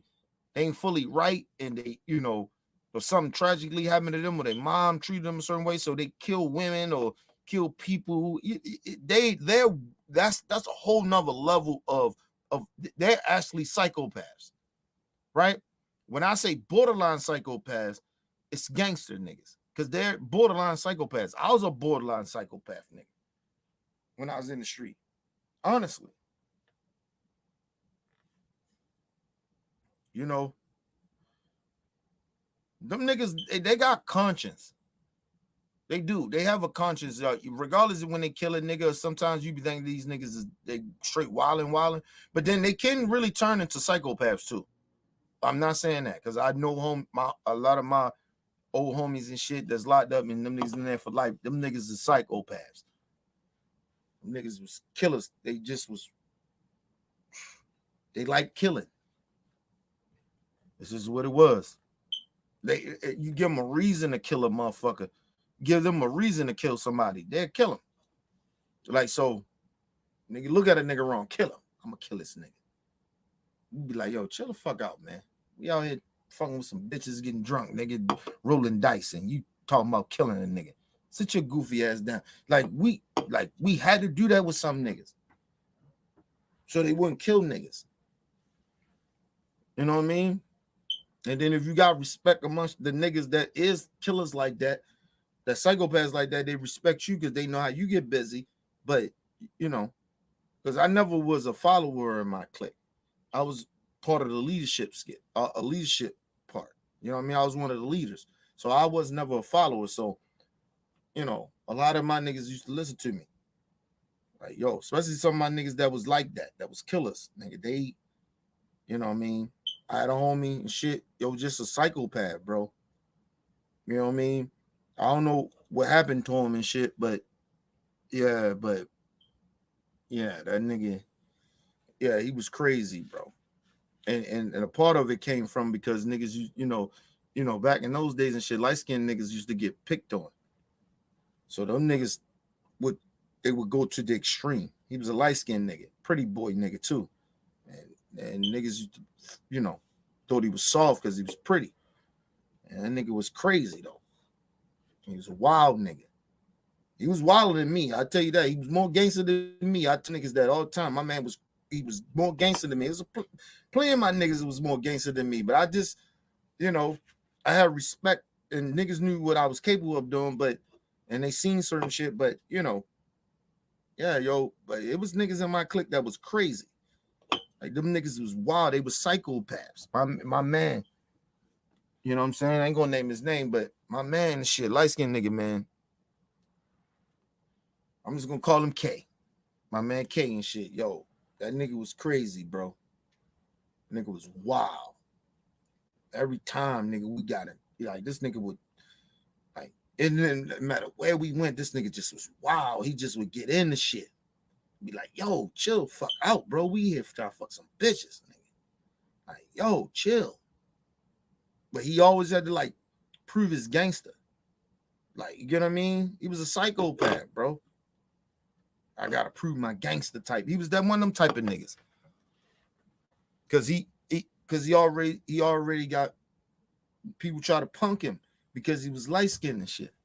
He was a pretty boy nigga. And he get bitches. That's one thing about him. He was getting the bitches. This nigga was fucking niggas' moms and shit. Like, so this nigga was like, he was really like that. So, yeah. So he got a lot of hate a lot of times for a lot of his own shit that he did, but a lot of the shit came from because he was light-skinned. Pretty boy nigga. So he turned to a fucking psychopath. That nigga used to do shit. Listen, this nigga, we was quick story. We was at a like I wouldn't say like a house party, but it was like a gathering and some shit. You know what I mean? A couple of niggas, couple of chicks. You know what I mean? But we wasn't in our we was out of our hood. We you know, because he knew niggas on another side over from east. So you know, we was over west or whatever. And nigga, man, nigga, he was acting crazy with the chicks and shit, and chick felt a certain type of way, and next thing you know, it was a whole bunch of these niggas come rolling over there, and this nigga, they was strapped, but they ain't know my man, bro. He was wild like that. And that nigga pulled out that motherfucking Tech 9, attack, start spraying them niggas. Yeah, you seen motherfuckers just ducking and jumping around cars and shit. Like, this nigga crazy. No, believe it or not, though, he at that period of time, we had no choice. I couldn't get mad at him. But the nigga, if he wouldn't have been wild in the way he was doing with the chick or whatever, y'all, like, you know, we probably wouldn't even got in that situation. But he was just a wild nigga, man. And he pulled that motherfucker out. I said, damn. Just seen niggas just ducking. And mind you, these niggas got hammers. They got guns. But he brought that tech out, boy. That bitch got the spraying out. You see niggas ducking. Especially when he came out. What, nigga? He said, what? I say, oh, this nigga ready. Wow. This nigga ready. He get ready to flip out. He get ready. Like, I already knew, bro. First thing I did, I was like, yo. Because ain't none of us had no license and shit. So, right, like, we used to drive around, like, we used to steal cars and shit. So, you know, we just jumped in, stolen car and shit. I went on and got the car. I parked that bitch out back on purpose because I knew my man. And like I said, you in another nigga hood, so you gotta have some type of escape route. You know what I mean? Because you don't know what can go. But I knew my man too. So I was like, yo, all right. You got when he went to go pull that bitch out, I didn't even stay. All I know, I just heard that nigga spitting that bitch off. I went back, you know what I mean? Trying to motherfucking enjoy. Yo, let's go. You know what I'm saying? Like, that nigga just, and he was just spitting. Like, I could got the front door and then you got the back door, and it's just like a straight shot. And you can see this nigga. He just moving backwards with that bitch. I said, this nigga crazy. But believe it or not, he had no choice. We probably have got killed if he wouldn't have did it. Believe it or not, but we wouldn't have been in that situation. That nigga wouldn't have been acting crazy though. But shout out to my man Kev though. You know what I mean? One of the wildest niggas I ever been around in my life. That nigga was wow.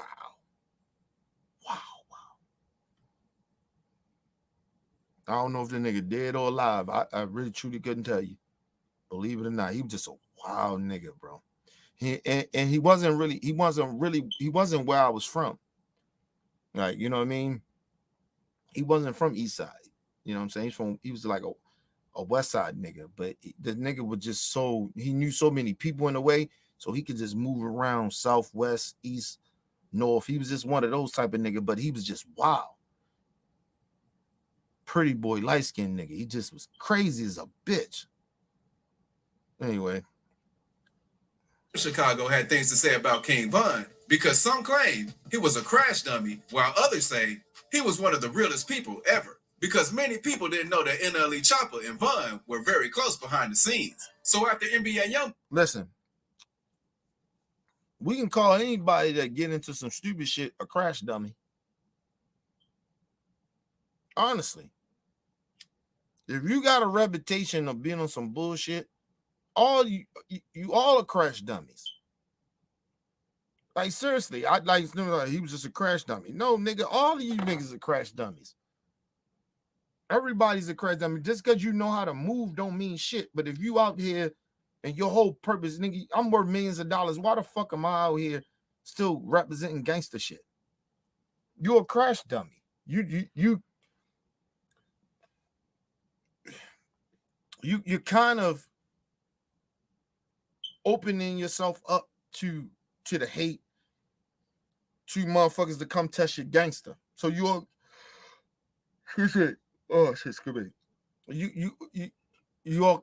opening yourself up to be a crash dummy. So any of these niggas be out here rapping just because they know how to move and you got security around you mean shit. Stop talking about that gangster shit if you don't live that life no more. And I'm just being dead serious about it. Any of these niggas talking about they killing niggas and I'm killing my dead ops. You niggas ain't, if you are out here killing niggas and you worth millions of dollars, then you stupid. You a crash dummy too. You niggas rap about killing niggas.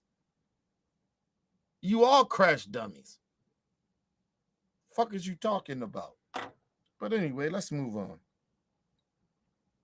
Boy started dissing Von in his songs. NLE Choppa was one of the first rappers to hop in the beef and defend Von's name, even though he grew up looking up to Youngboy. And when DJ Academics asked Choppa what made him do that, here's what he had to say. Bro don't be able to defend his name, and like I just feel like with street stuff, if you did it, if that was your work, if you did all this and do that, speak freely of it, speak highly of it, you got every right to do it. That was your shit, that was your work, do it. But like certain stuff be coming from outsiders and like that wasn't even there when certain happened. Like, oh, I just don't respect that part of it. But a lot of out of state. No, that's bullshit. Von was your man. That's why you feel that way. But if I'm with some niggas and my niggas killed the nigga that was an op of mine, nigga, I'm be cool with that shit too. I'm gonna probably talk about it as well. You know what I mean? That's just how street shit go, bro. You know what I mean? Just because I ain't doing, my niggas did it. So whatever if I do some shit, it's like my niggas did it. Like people be tripping on that. You ain't do it, but my niggas did it. So nigga, I'm part of my niggas. And some shit that my niggas ain't do, I did. And they can take credit for it too, nigga. That's how I go, nigga. Like, I don't understand why these motherfuckers acting like they don't understand that. But anyway, it's not to glorify. People want to make that clear. Keep making that clear. I'm not glorifying the shit. I'm just saying that's how street niggas think. So for some nigga like El Choppa, whatever fuck his name is, like nigga, shut up, man. You ain't really like that.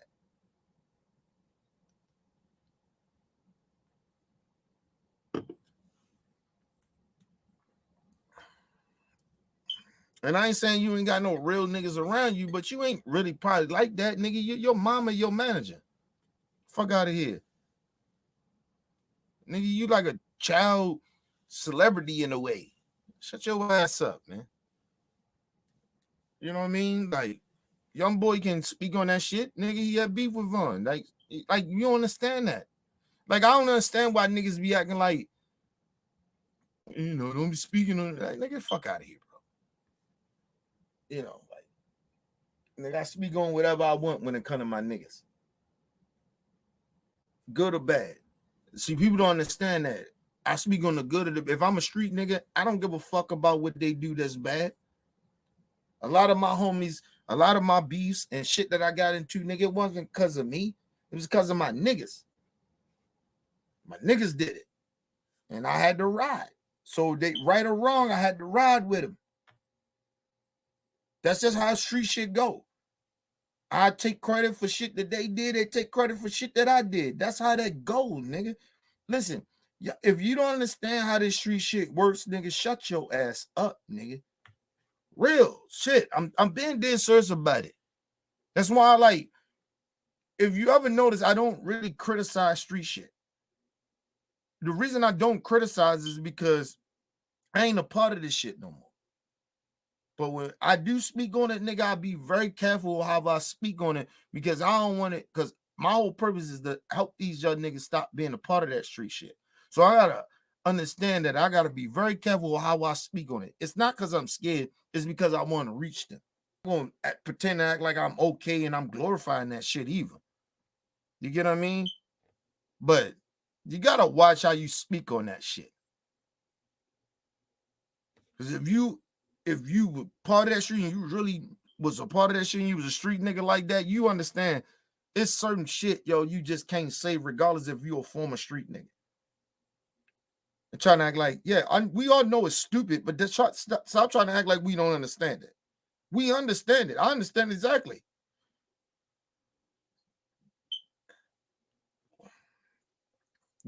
I've been just as ignorant as these niggas was. And probably more in a way. This motherfuckers acting like, I don't like that shit. I don't like, it's like older people. It's like, yeah, like they ain't do none of the shit that we used to do. And I ain't just talking about the street shit. I'm just talking about old people act like, oh, I ain't do that. Yeah, shit did. That's the reason that you can even speak to me and try to give me advice or give me juice about it, because you've been a part of it. You did this shit before. We ain't do that back in it. Well, okay, well, you ain't do everything. Fine, it's gonna be generations of that shit that you ain't do. So what?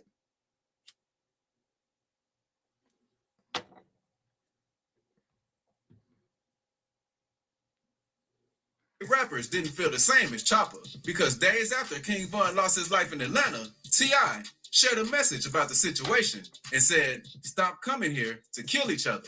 Shit played out. T.I. was mad that Von came to Atlanta and was still committing crimes and doing a lot of violent stuff. His message had a lot of mixed. Well, you should have been telling the niggas like that in your hood. I disagree with T.I. No, don't come to my city and kill each other. What niggas still killing going on in your hood?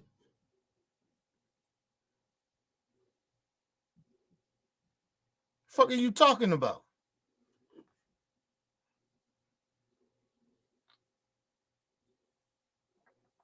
You did what you just did a song. You did a song with a nigga that Puerto Rico charged for killing niggas. Fuck is you talking about, bro? That's why people had a problem with T.I. said. Some people had a problem with T.I. said. Then get your ass out of here with that bullshit. You don't really run your city like that, nigga. No nigga really run their city. Honestly. Regardless if you doing good or bad. Nigga, ain't no nigga really running no city, nigga. Get the fuck out of here, nigga. I know you niggas wish it was like that. I know you try to pretend that it's like that, but don't nobody run their city, nigga. You know what I mean? Listen, I had this conversation with my brother True and shit. He wanted to do the video. I was like, yo, we can do the video. He was like, he wasn't even thinking about doing it. I automatically thought that he wanted to go around and get shots around the city. He didn't want to do that. He was just wanted to do in the studio shit, right? And that's cool. We'll do that. And if that's all he want to do, that's fine, right? Because he may change his mind. But I was like, yo, if we can go outside the city and go, go outside of, the safe zone, what I call my crib. We want to go some places and shit. We can go there, but I got to holler at some niggas. I say, yo, we just can't be going in random niggas' neighborhoods. You know what I mean? These young niggas and shit, man. Just because I'm a former street, you heard the word former. I'm a former street nigga. These little young niggas don't know me. You know what I mean? They don't know me like that. I don't know them niggas. So it's like you going in foreign land in a way. I know how to move, but you're talking about going there with cameras and shit, and these niggas out there handling their business. You just gotta move different, bro. I say, it's certain shit that you gotta, run past them niggas. Be like, yo, we good? Yeah, we good. All right, cool. Maybe you gotta go there and buy them niggas a couple of fifths of Hennies or something. You know what I'm saying? Like, you never know what the fuck you gotta do. You know what I mean?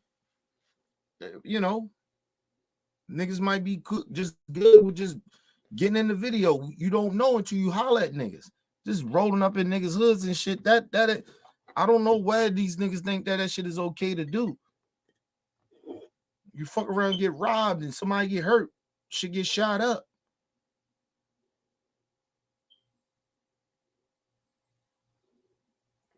It's because niggas like Tekashi 6ix9ine and these weak ass niggas out here, they think the streets is a myth. Nigga, where I'm from, the street ain't no myth. The streets is really what they is.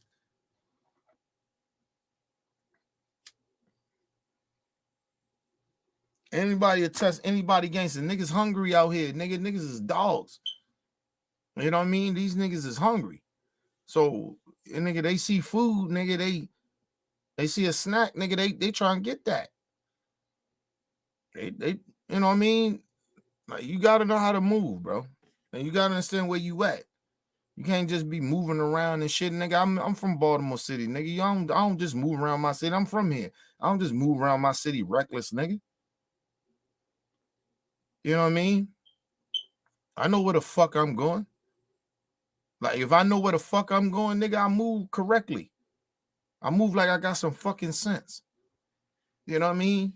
People just you play around with street shit and then nigga, then something happened to you. Like, I ain't scared of these niggas. Okay, it ain't about being scared. It's about nigga understanding where the fuck you at. Listen, just because I don't like what niggas do in the street doesn't mean I don't respect the shit. Your life could be on the line.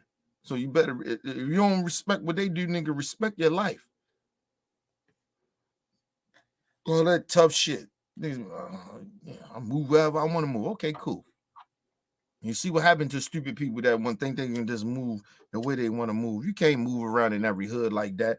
If people tell you that, they lying. I ain't got to check in. I ain't got to holler at some niggas. I ain't got to watch how I move. Yeah, you do. And if you say that you don't do it, that means you don't go there like that. Fuck out of here. Or people that live there that's gonna make sure nothing happened to you. So still like checking in, making sure you good. Not even checking in, make sure you good. You good to be there.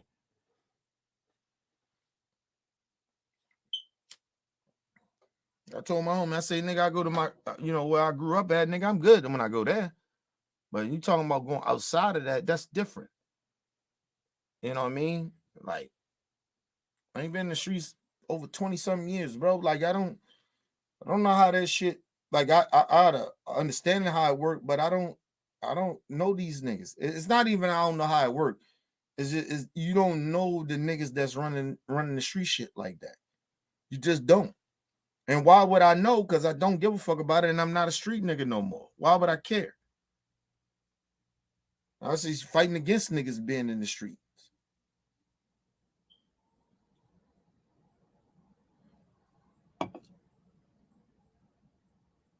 Feelings from fans, since a lot of them were mad that T.I. didn't agree with King Von's actions. And T.I. isn't the only OG in the rap game who had something to say about Von, because Boosie did an interview with DJ Vlad, and said this when asked about King Von. Everybody was trying to get me to come out. I was gonna go, bro, but you know, I had to make a move, bro. And I just feel like, I don't know, bro. Everything happened, bro. But I probably could have talked to them. Give me a hint. Worked together for 10 years? 10 years. Yeah. You were great. You still don't know, do you? I don't. Tap the Get It Fast filter, and you will be shown options available for quick shipping. This is great. Everything happened, bro. But I probably could have talked to them. What's up? But you know, you listen, you probably, like you said, probably, because the way that shit happened, the way Von did it, he crashed out. He did what he did, bro. Even people that knew Von like that, they was like, yo, that was just some shit that, like, yo, nigga.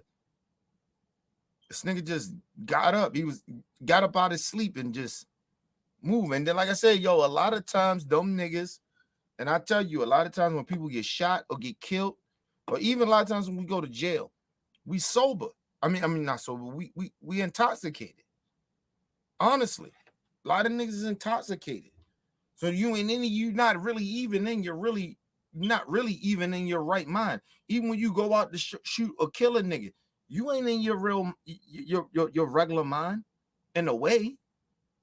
That's why a lot of them niggas get high when they go to slide on niggas. Niggas ain't in their right mind, bro. Listen, when I went out on situations and shit, nigga, I was never sober.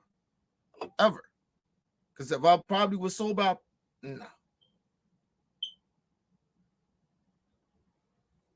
I probably would have lost a lot of nerve to do it. Just being honest. See, niggas don't want to tell you the realness out of the game. Listen, I wasn't a psychopath. So if I wasn't intoxicated a lot of times when I went to ride on niggas and shit and slide on niggas and shit like that, nigga, I probably wouldn't have did it if I was sober. Honestly, I had to get intoxicated. And then you don't pain on top because you in pain and then and anger, and then you like getting high and smoking weed and drinking and shit, you know. And these niggas doing harder drugs too now, so them niggas, they lose their mind. They gone. That's why you see them niggas just kill anything. I remember one time, quick story. I remember one time, right? It was a nigga I was fucking with. It was a nigga he knew, and we just hollered at the nigga, right? And we walked up to the bar, up the street from where he was at, or whatever, right? And we walked up from there. And soon we got like right at the bar, we just heard boo, boo, boo, boo, boo, boo, boo, boo, boo, boo, boo, boo. So we go down, come to find out, because you know the hood talk. We come to find out that the nigga that shot him was sitting around him all day and waited, sitting there drinking with him, smoking with him all day. He nigga was just around him, right?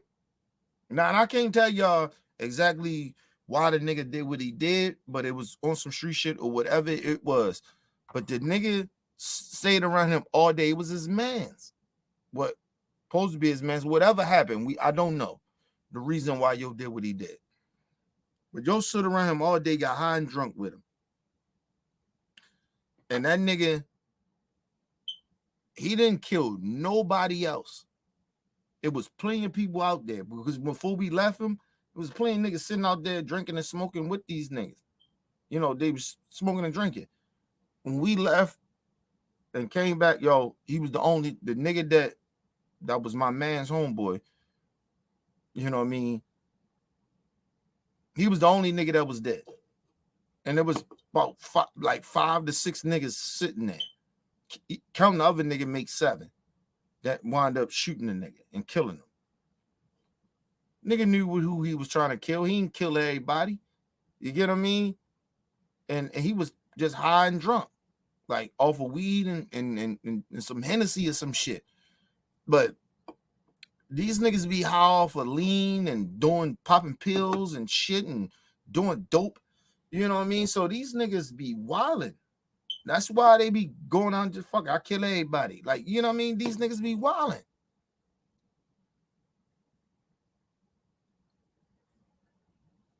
They be on crackhead time, nigga.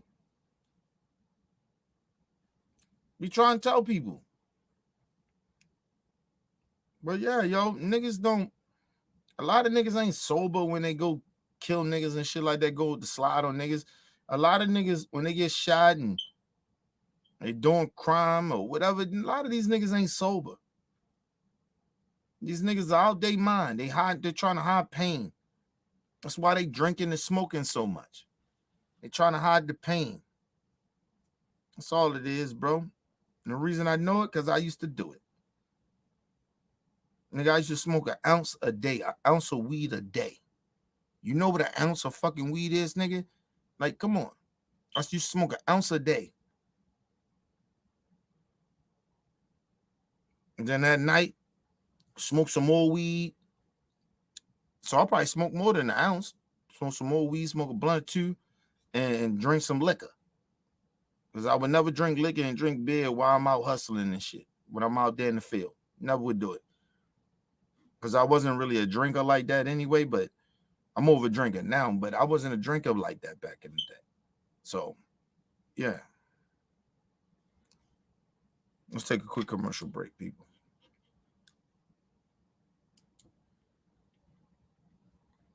We'll be right back.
All right, people, back from a quick commercial break. Make sure you guys hit the like button, hit the subscribe button, hit the bell button, so you guys get the live streams when we go live, people. And if you can, donate to the channel. Go to OBF, the real Cash App, and donate to the channel, people. We highly appreciate anything you guys can donate to the channel.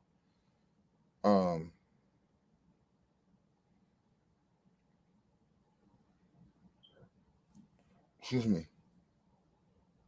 His next rapper didn't feel the same as Boosie, and they're actually glad that he's dead because this rapper got so disrespectful, they went and stood on King Von's grave to disrespect him. And when questioned about the situation, here's what 051 Avina had to say. I woke up in the morning, Avina, and you. And let me just say this. A part of me, I understand why they diss the dead, right? But the other part is that's where the youth lose me. That's where they lose me. I understand why they do it because all motherfuckers did it to you, and I get it. But that's where morals and integrity come in. That's where, like, the structure of your big homies and big motherfuckers that's older than you to tell you, like, that shit ain't cool. We don't do that. Regardless if they do that or not, we don't do that. We'll kill their ass for it, but we don't do what they do. Right? Listen, it's weird. Listen, it's weird shit to me that people do that. You know, because you got to understand, when you die, you think they ain't going to do it to you?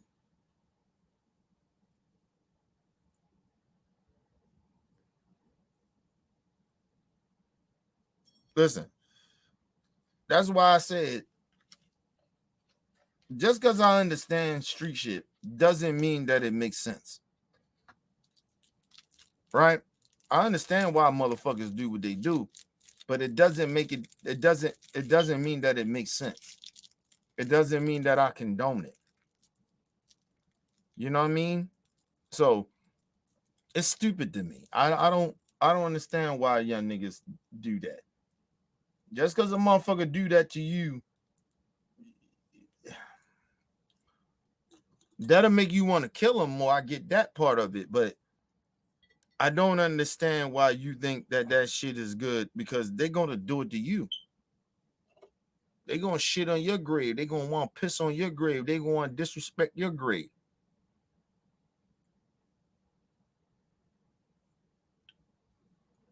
And listen, that's some now no lie to y'all. Now, this is some young people shit.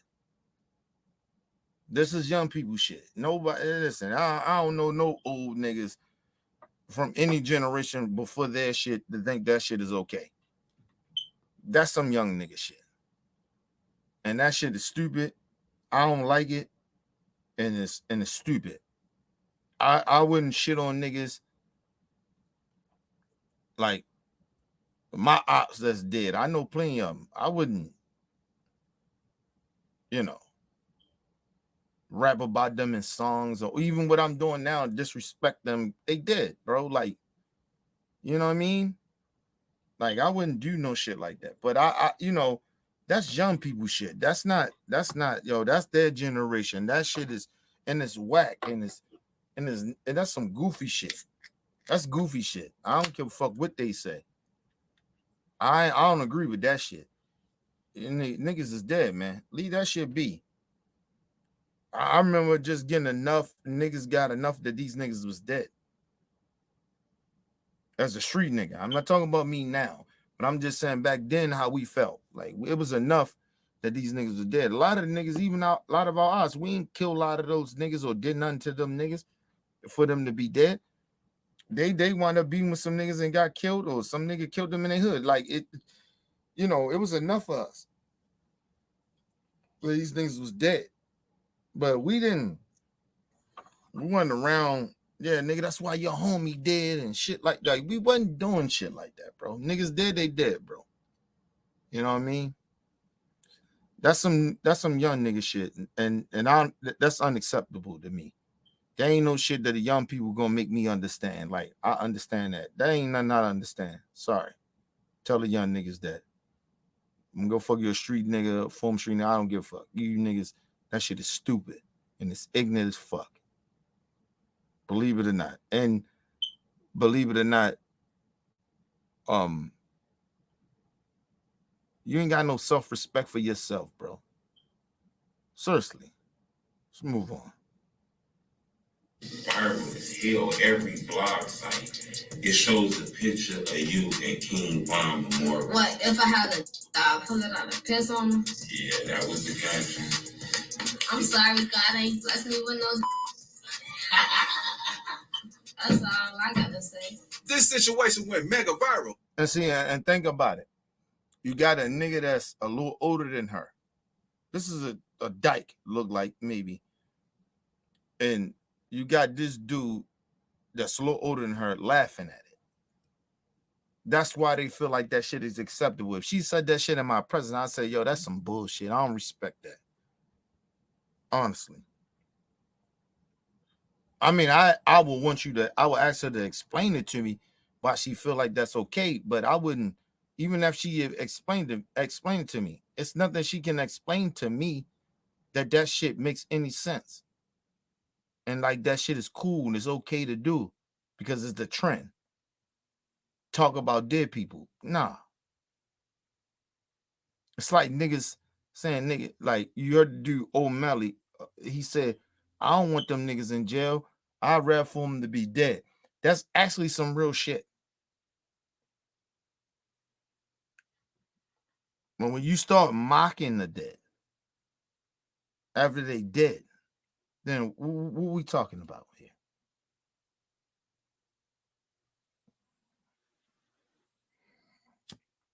You're going beyond disrespect. You're going on some other shit that, like, you on some devilish shit. But then you gotta understand, These are the same people talk about on God, on God. Like, fuck, stop mentioning God's name. What God you talking about? You talking about the devil? Bitch, because that's not God. Talking about the motherfucking devil. Talking about the dead. Nigga, don't nobody do no shit like that. Listen, to all the young niggas out there, I don't give a fuck how y'all feel about what I'm getting ready to say. Fuck that shit and fuck y'all. Listen, that shit ain't cool, bro. Ain't nothing cool about talking about the dead. They dead, bro. Leave it be. Niggas is gone. If you did it or you did not do it, leave that shit alone. That shit goofy as fuck. You still talking about a nigga that's dead. Right about the nigga that's still alive. How about that? You know what I mean? You talking about a nigga that's dead and shit like that. Like, and I know y'all trying to be as disrespectful as you can, but that shit is just, that shit crossing the line, bro. That shit crossing the line.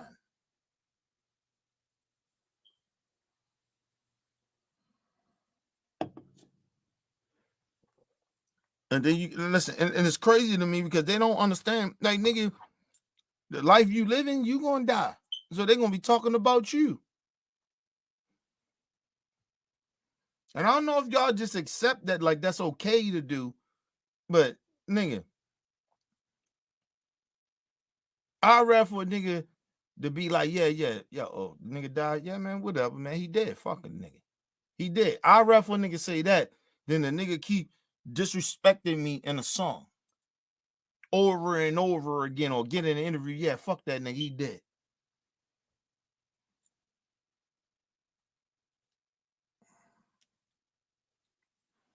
Shit's sad, bro. Yeah, that's a generational gap. We don't do that shit. Niggas don't be sitting there talking about dead people like that. We don't do no shit like that, bro. Yeah, that's young people shit. That ain't our shit. That's a different generation. I ain't condoning that shit. I ain't even acting like I understand that. I don't understand that at all. Honestly. My ops, niggas that I knew that I was beefing with, I don't talk about them niggas. I don't disrespect them. The niggas is dead. Okay, cool. You know what I mean? I don't disrespect them niggas. They got kids. You know what I'm saying? They got family. They got mothers and shit. They moms ain't never did nothing to me. You know what I'm saying? They kids ain't never did shit to me. Why am I keep disrespecting them like that? The only thing niggas do in the hood is put murals up and remember niggas and shit like that, name blocks or whatever. That's cool. But when niggas start disrespecting niggas, disrespecting the nigga, they ops did, you know, they did ops and shit. Like, nah, nigga, y'all crossing the line with that shit. That shit is just weird. You niggas weirdos. I ain't like that shit from Vaughn. I don't like that shit from none of these young niggas. I ain't like that shit. Fuck out of here. That shit ain't cool at all, bro. Let's move on. And a lot of rappers were upset when she did this, since it was way too far and disrespectful. But Avina isn't the only one who disrespects Vaughn on another level, because Charleston White did the same, even though he's not a rapper. And whenever someone brings up Vaughn's name around Charleston, he's gonna go crazy disrespecting him like this.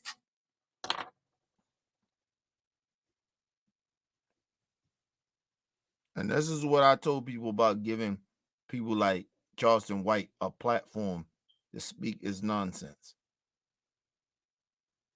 Because I'm going to break it down how much he's a hypocrite. I'm going to tell you straight up how is he a hypocrite. Because he tells on himself.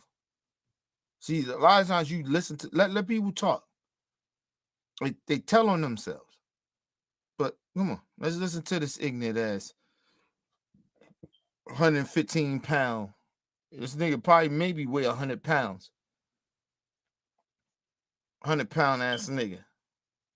Walking around here like he tough. But he walk around like he tough because nigga, he got security. And ain't nobody at this period of time willing to crash out to kill his dumb ass. He's like the black Tekashi 6ix9ine in a way.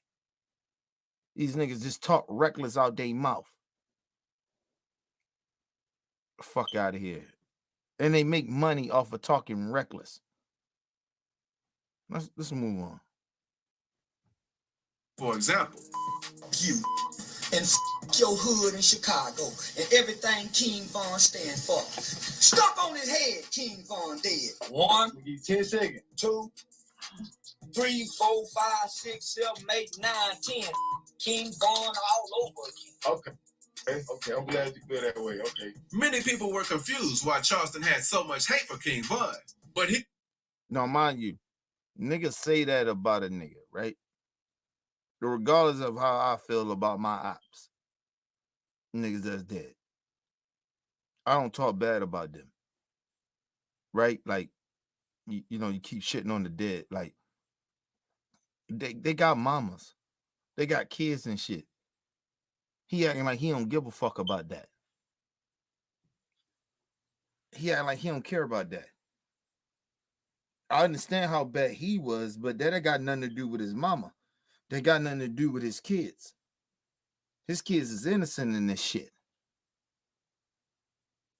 Some of his family members are innocent in this shit. They can't help that this nigga turned out the way what he became.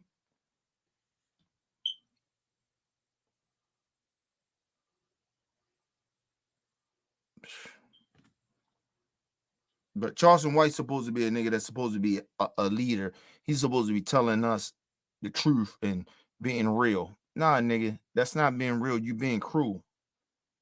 And you ain't nobody that represent our community. And anybody that allow you to be around them, to be around their kids, they just as stupid as you are. They just ignorant motherfuckers too. Somebody need to call Child Protective Service on their motherfucking ass for allowing their kids to be around your goofy ass. That nigga's a disgrace to the community. He's a disgrace. Nigga making money off of black people's pain. Listen, nigga, I understand what King Von did. Nigga, I get that. I ain't trying to like poo-poo that shit or who this dude was and what he was saying. I'm not saying that. I'm saying that if this nigga had the right guidance, he could have lived better. He could have did better. If he had enough time, maybe he could have changed. But yeah, I don't excuse the shit that he did. But he was who he was. And I respect that. See, the difference is that niggas don't understand that. I respect niggas that's who they are. You a street nigga, you street nigga, okay? Be that. I didn't like that he played around with, you know, I'm a millionaire and shit, and you know, and still want to be a street nigga. I ain't like that shit. That's why his ass got the comment that he got. Am I sad that King Von is dead? Not really. Am I okay with it? No. I wish he would live a different life. I wish he would change his life. But I'm not upset about it. It's karma. Nigga, you can't keep doing dirt. You can't keep putting energy out there. But it's a way you say that. Because I don't want to disrespect King Von's kids and his mama and family members and any of these niggas. Because I wouldn't have want them to, I could have been I was those niggas. I could have ended up like them. Dead. I ain't no better than them, nigga. I just got lucky, got blessed, or however it came, whatever the reason of why I'm here. And survived that shit.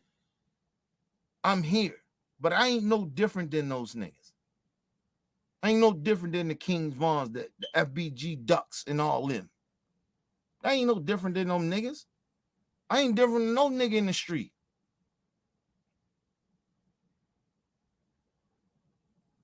You don't mock it. See, if you really from that street shit, you don't mock it. I can tell my young niggas, my young folks, nigga, I'm against that street shit y'all doing. but I gotta be I'm gonna be respectful and try to uplift you. I ain't gotta keep talking down to you, acting like, oh, you ain't shit, nigga, because I wasn't shit at one period of time too. And if it wasn't for motherfuckers coming to me and telling me, you know, get your shit together, but they weren't telling me I wasn't shit. Fuck me. They wasn't saying that. The older motherfuckers wasn't saying that. So when Charleston White comes out and he says the shit that he says, nigga, you ain't helping, nigga. You ain't helping. You ain't helping, nigga. You ain't saving no generations. You ain't doing none of that. I guarantee you I had plenty of big homies that thought the same. These niggas crazy. These niggas wild as a motherfucker. These niggas out their mind. Talking about me and my niggas. But you know what? They didn't talk down to us. They ain't tell us we wasn't shit. Fuck your hood. Fuck you niggas. They ain't say shit like that. My aunts, uncles, and shit, they wasn't in the streets and shit, nigga, but they wasn't talking, well, I ain't shit and I ain't this. They was just hoping and praying this nigga do well and continue to keep fighting for me to get out of that shit. But this bitch nigga sitting there thinking that this is the way to do it. But we all know why you doing it. You doing it for money, nigga. You making money off of black people's pain. You ain't no different than Candace Owens, nigga. You a Trump supporter. Get the fuck out of here.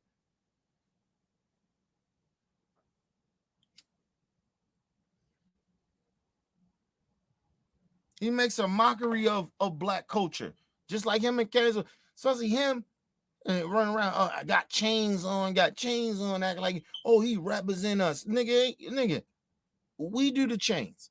White people don't do the chains unless they're trying to be down with our culture. But they don't rock out chains. They don't rock out swag. They don't rock the clothes and the style that we wear unless they're trying to be down with us. We ain't trying to be down with them. Oh, I'm sorry. Some of us coons want to be down with the racists.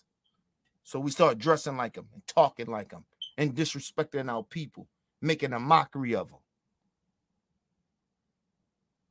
Fuck out of here, kid. Charleston White, you goofy nigga.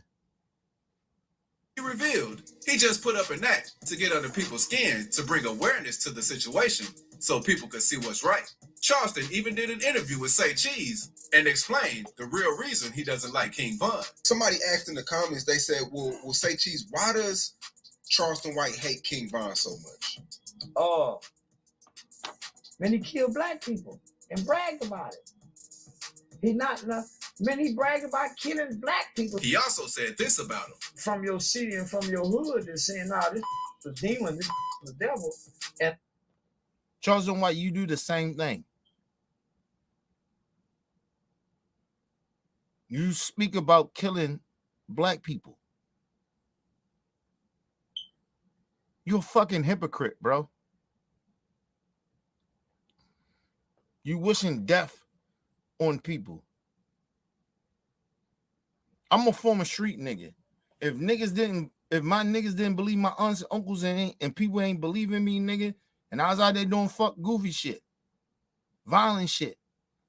If they didn't do, uplift me and they talked the way that you talked about me, nigga, I probably would wild out even more. The fuck is wrong with you? You thinking that, oh, this tough love, I guess you calling it tough love or whatever the fuck you think it is. We killed black people. And nigga, so you don't talk about the white community like that. You big them up. They steal, they rape, they murder, they own people too, but you don't speak about them. If you don't keep the same energy, bro, don't talk about our people like that. I don't like anybody doing it. I don't give a fuck what race you are, how you doing it, with your circumstances. I don't like nobody doing that shit. Hurting people. See, that's the difference, nigga. And then you try to pretend that you're a pro-black nigga. You not. You taking advantage of the community. You taking advantage of black pain. You making money off of it. You're disrespecting it on purpose to make money. know your game, nigga. I know your scheme.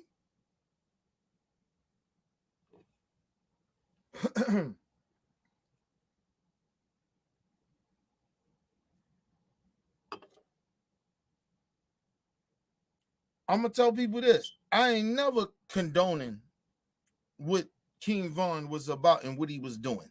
I'm never condoning it. I just respect that he stood on what he stood on. At least he honest. At least he was honest. At least he did what he did. Out of any rapper I have ever seen other than Pac and Nipsey, they stood on their shit. Regardless if it was right or wrong, they stood on it. The rest of them rappers, they lie. It's only 3 rappers ever that I have known that stood on their shit. Right or wrong, they stood on it. That's Pac, Nipsey, and King Von. Rest of these niggas, come on. Fuck out of here.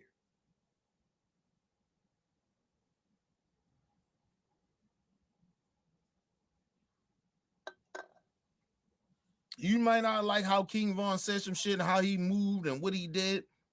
He stood on it.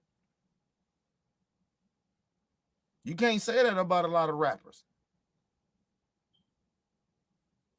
You can't say that they wasn't real about what they was doing. You may not like all they moves and like what they did and how they was handling shit, but they stood on it.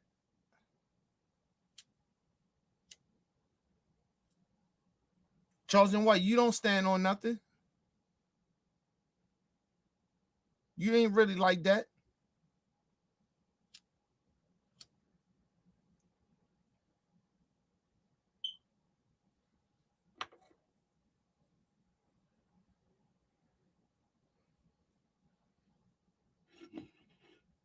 Listen, you ain't that real like that. Excuse me. You ain't real like that, because if you was really real like that, excuse me, you would go to Chicago and go on Old Block and say fuck King Von and see what happened to you. Don't have the police with you, nigga. Stand on your shit. Be willing to die for it. You know what? You can say whatever you want to say about King Von. He was willing to die for shit. Whatever, even if it was fucked up, whatever. But he was willing to die for it, and he stood on it. Nigga was who he was. You can't be that. That's why that shit is just like bullshit that this dude come out, he speak about anger like he really trying to help the people and help the kids. And get your goofy ass out of here, nigga. You don't even stand on what you say. You disrespecting these niggas like that.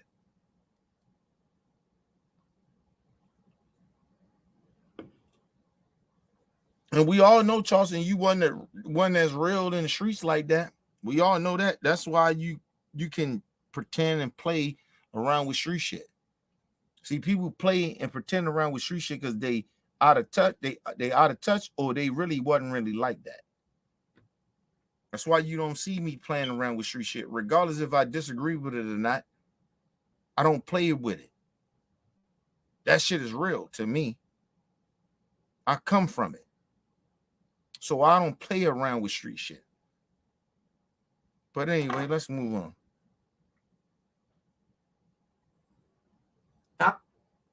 I'm asking, was he really a demon?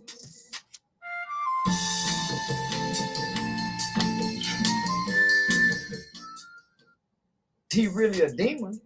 And our kids love this demon, then that means that spirit, homie, is passed on. And Charleston ain't the only person who felt this way about King Von, because FYBJ Maine. How you know if that spirit passed on? I mean, what's your religion? See, these are the questions that niggas need to ask these fake ass niggas. Because if you're a Christian, you shouldn't be out here in the worship and devil world doing the devilish shit that you're doing. You're in the same strip clubs as these rappers, these same demons. You're doing the same shit that they doing. You're talking the same language that they talk.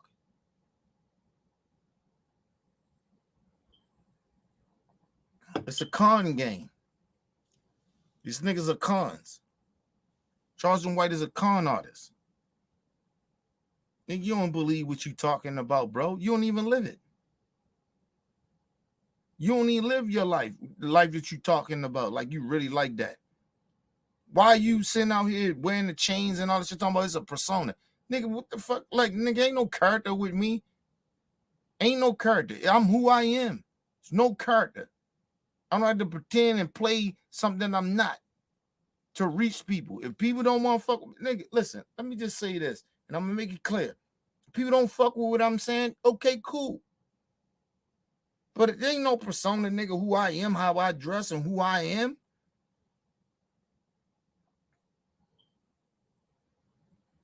I have my own insecurities like everybody else. What the fuck? I like to be fresh. I like to look good, nigga. Fuck out of here. I wear my chains, wear my jewelry. That's what I got. My bills still get paid, though. I ain't sitting out here trying to represent like I'm some street nigga. The fuck out of here. And I won't pretend that I ain't connected, but I ain't gonna act like I'm some street nigga, like I'm out here, like I'm really out here. No. Fuck out of here. The same shit that he's against, he's sitting there dressing and pretending and trying to talk like and all that other shit. You're against something, but you still speaking in a way. You still acting in a way.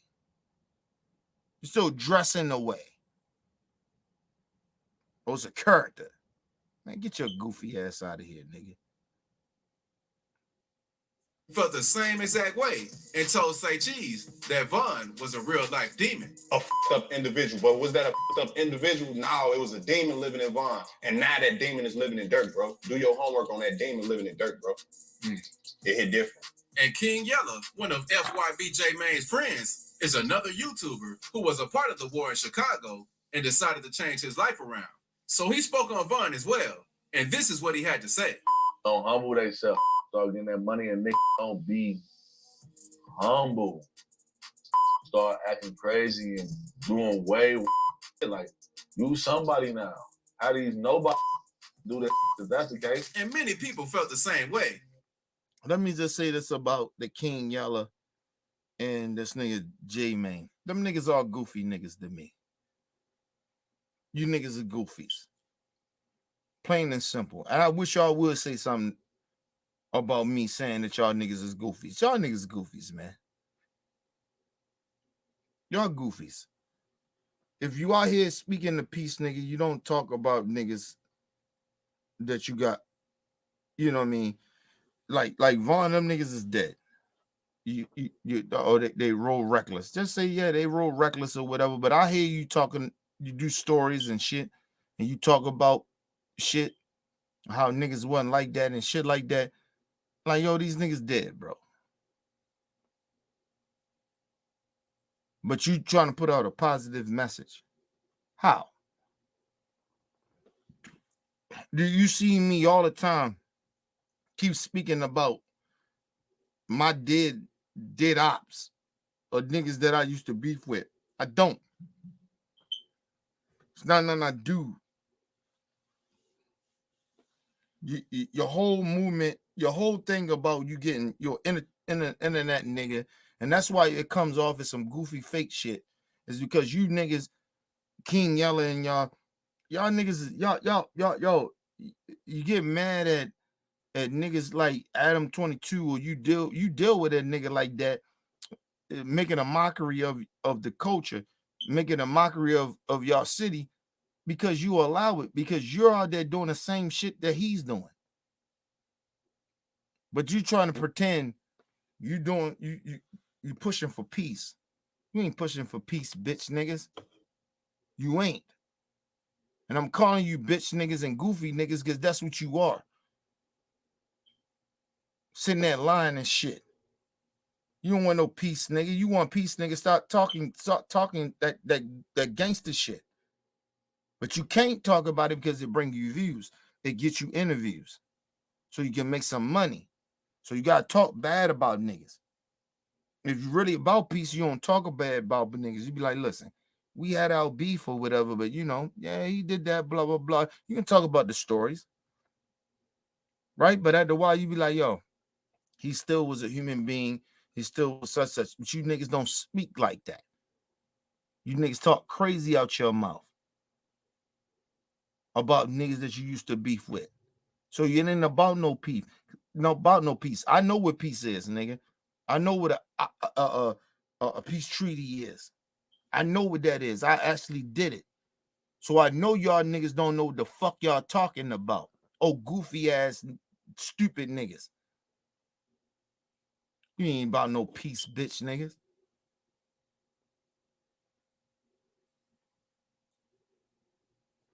Listen, no disrespect to any of you niggas in that way. Right? But even to the nigga Tay Savage, get your goofy ass out of here, man. Y'all niggas goofies, man. Where the fuck you going? Peace treaty what? Peace treaty what? You still beefing with niggas. Listen, at a certain point when you listen, if a nigga say something about me that used to be an enemy of mine, and I say I'm on some peace shit, nigga, I ain't even talking about you like that. I'm gonna say my piece one time, and that's it. That's it. Other than that, nigga, it's about peace. That's how that goes. I don't give a fuck who says whatever about me at that time, at all after that. I don't care. I'm on peacetime. That's what peace is, nigga. That is what trying to bring the community together and stop the fucking war.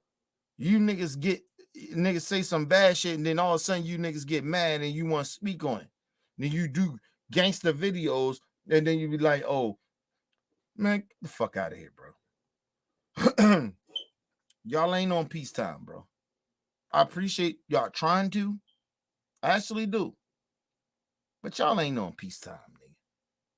Y'all niggas y'all talk too reckless out your mouth.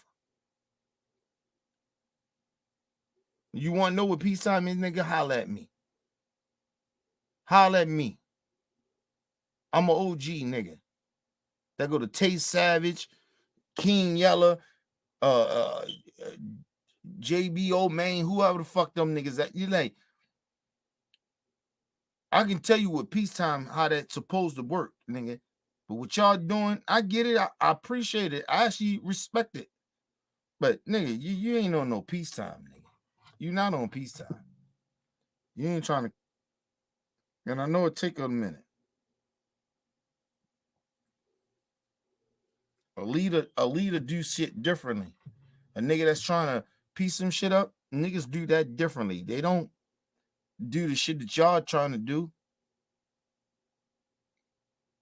And then think about it. You niggas are young niggas. You niggas young. You don't know what the fuck peacetime is. You niggas always on wartime. How the fuck you know what peacetime is? You ain't talking to OGs about it. Sitting down with real OGs to squash that shit. Honestly. And then you dismiss your OGs because you be like, you really ain't out here like that. But it doesn't matter. Peacetime comes. I'm gonna tell you what peace is. It doesn't matter what the opposite side say. Listen, yo, we ain't on that, bro. We ain't on that. Let's stop the killing. Let's stop all this shit. Stop talking about the dead homies. I ain't gonna do it. I don't care. I don't care how much you don't respect my dead homies or whatever. And so, yo, you do that, you understand that you don't cross the line with those niggas. Because them niggas cross the line. That's peace.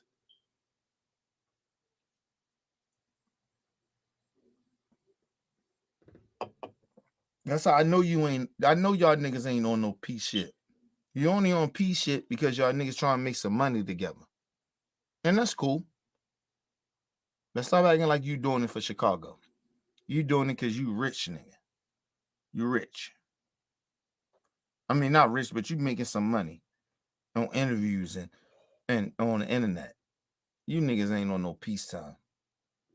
You ain't piecing the streets up. Because you piecing the streets up, y'all niggas will be together in your hoods and in each other hoods. But you're not doing that. So I tell y'all ain't on no peace shit. King Yalla, you still live in Vegas, bitch nigga. What peacetime you doing? What you doing to go back to the hood to piece it up? You ain't doing it. The fuck out of here, nigga. But anyway, let's move on. I don't like these frauds and phony ass niggas. And said King Von was too tough and cocky. Kodak Black even dissed Von on live one day and said something similar. And what is you standing on, boy? For real, for real. What is you just standing on? I ain't never been in no pursuit to try to be the biggest rapper in the world. I'll never try to act like I'm the biggest gangster out here, man. I knew it's several who thought they was the biggest and all that, man. And a little come and spank me. I mean, for real, for real. Now let's move on to... How are we taking a retarded nigga? He's retarded. I'm going to say it again. Kodak Black is a retarded nigga. He retarded. That nigga was in a slow class. Listen, ain't nobody acting like Kodak Black don't have some intelligence. But I'm telling you, he's slow. We supposed to take advice from this slow ass nigga? How are we supposed to take advice from a slow nigga like him? Kodak Black, kiss my ass, bro. You the same nigga that disrespect Nipsey Hussle when Nipsey died, and we supposed to take you serious. Man, please, get your goofy ass out of here. Nipsey ain't never did nothing to you, always uplift niggas and niggas like you all the time. And a lot of what you was doing was all for jealousy and just being a stupid, ignorant nigga. You were ignorant nigga. Kodak Black is just an ignorant nigga. I don't give a fuck how you look at it. And you say, well, he got some smarts about him. I don't care. He's still ignorant as fuck. He do ignorant, stupid, goofy shit. Nigga get out of jail, throw rocks at the reporter. Take your dumb ass home, nigga. You just got out of jail. That's goofy, ignorant shit. Fuck that nigga. Talking about that nigga mental retarded. But take some advice from this mental retarded ass nigga.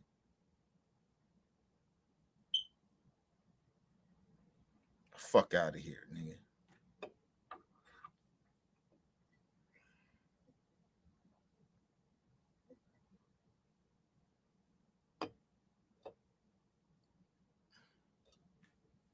You know the crazy part about it? Niggas like him, where I'm from, not wishing it on them or nothing, but where I'm from and when I was a street nigga and in my thought process, oh, we'd have killed him. We'd have killed that ignorant nigga. Kodak Black. And it wasn't even about getting stripes off of him. Just because this nigga, you really think you really like that, you goofy ass, retarded ass nigga?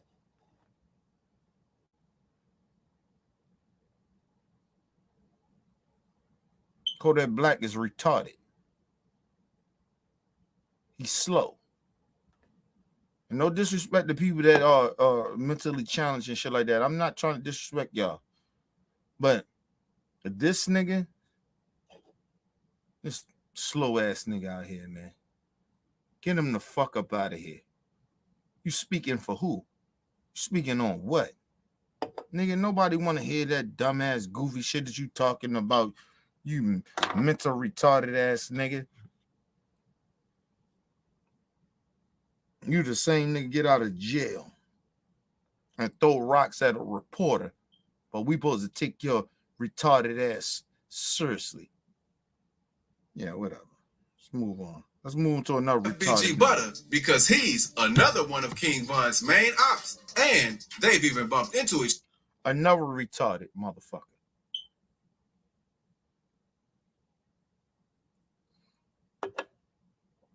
I ain't saying he's stupid, but he retarded. And I told y'all about niggas. He survived as long as he did. He had to have a little smarts about him, but that doesn't mean that he's not retarded.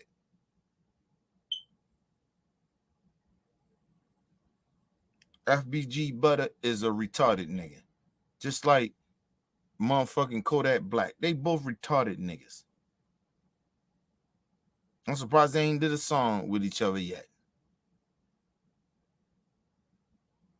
And call the motherfucking track the retarded niggas. But anyway, let's move on.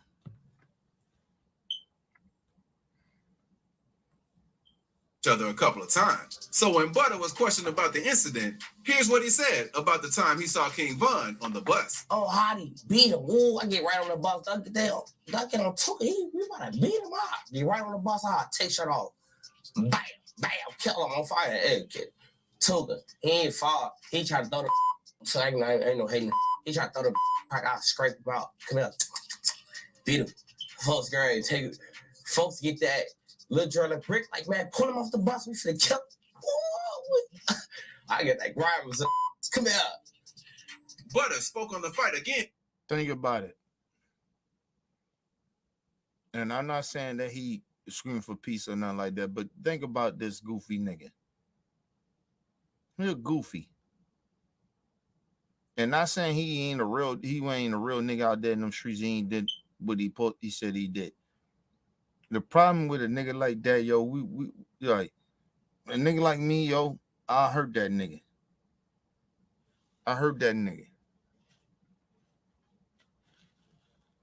Niggas don't move like goofy niggas. Like we don't play like my clique. We moved a certain time where we don't play with goofy niggas like that. You ain't really like that, nigga.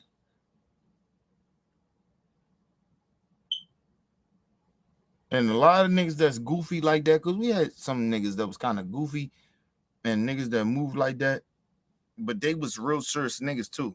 They wasn't soft niggas. It's just, like, I ain't saying he a soft nigga. I'm just saying he a goofy. He the nigga that, like he doing now, snitching and speaking on every fucking thing. Your main homeboy at the time that you defended back in the day when Duck was like, fuck that nigga. You roll with that nigga. You roll with the gay nigga. That lets you know how much of a fucking sucker ass nigga he is. The fuck out of here. But anyway, let's move on. In an interview with DJ UTV. Have you ever fought King Von? Hell yeah. Really? Hell yeah. I beat the fuck out of Von. Oh, man, that was a nice fight, though. Oh, bro, it was a nice little bus fight. We got it on the bus. Oh, bro. It seems to be true because one day King Von was on live talking about his past fights, and you can hear his sister say he lost one fight before, but Von claims that he got revenge on the person who beat him up. He said I've been on me since 2014, baby. Not violent. Man, you think that's raw? You beating up somebody? You let me beat up? Tell her, Louis. You lost one fight, son. I swear to God, and I popped that person. Dirk always spoke well on Von because when alive, Dirk let everyone know that Von was the one and probably one of the realest people he's ever met. He from O Block. Okay. You know what I'm saying? That should speak for itself. Nah. But, you know what I'm saying? He just real. You know what I'm saying? His music, he just real. You know what I'm saying? It's my brother, twin. He's also spoke a ton on Von in some of the songs he's dropped since Von's been gone. Not everyone agreed with how Dirk responded to King Von's death, since they said he should have slid on Lil Tim and got him smacked. Because a few months later, after Von... Let me say that anybody that says that, like, oh, Dirk supposed to slide for Von and all that other shit. Listen, if you ain't a part of street shit, you shouldn't even say that. If you're not in the streets, stop saying it. You sound stupid. Ain't nobody sliding for a nigga that you made a millionaire. Like I said, listen, Dirk ain't no angel and shit like that. I'm not saying that, but I'm just saying, like, what the fuck you want him to do? He made this nigga a millionaire. He's still taking care of his kids to this day. That's all he's supposed to do. For him to be a rich nigga that he is.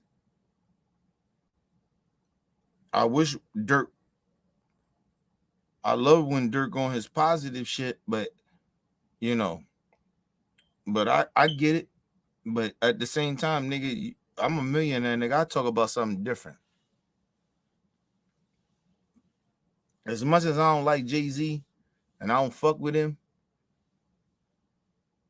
I respect when he rap about shit, because Jay don't talk about that street shit too much like that, and when he do bring it up, it's almost some type of knowledge there.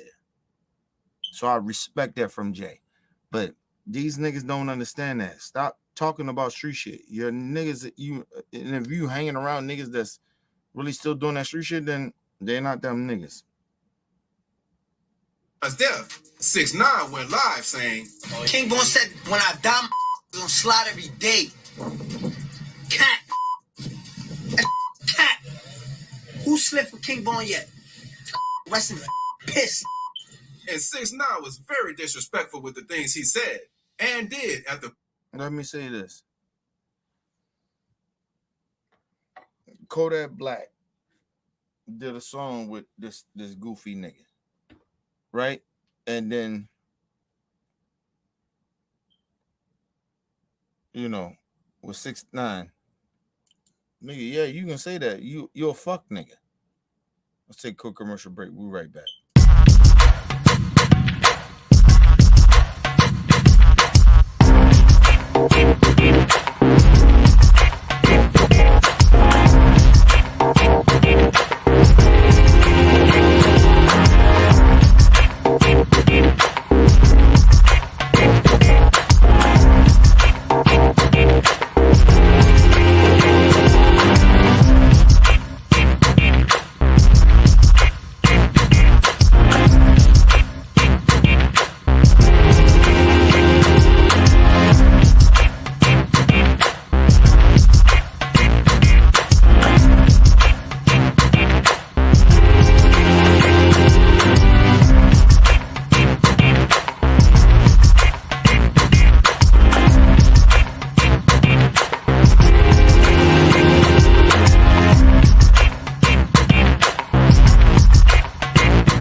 All right, we're back from quick commercial. Make sure you guys hit the like button, hit the subscribe button, hit the bell button so you guys get the live streams when we go live, people.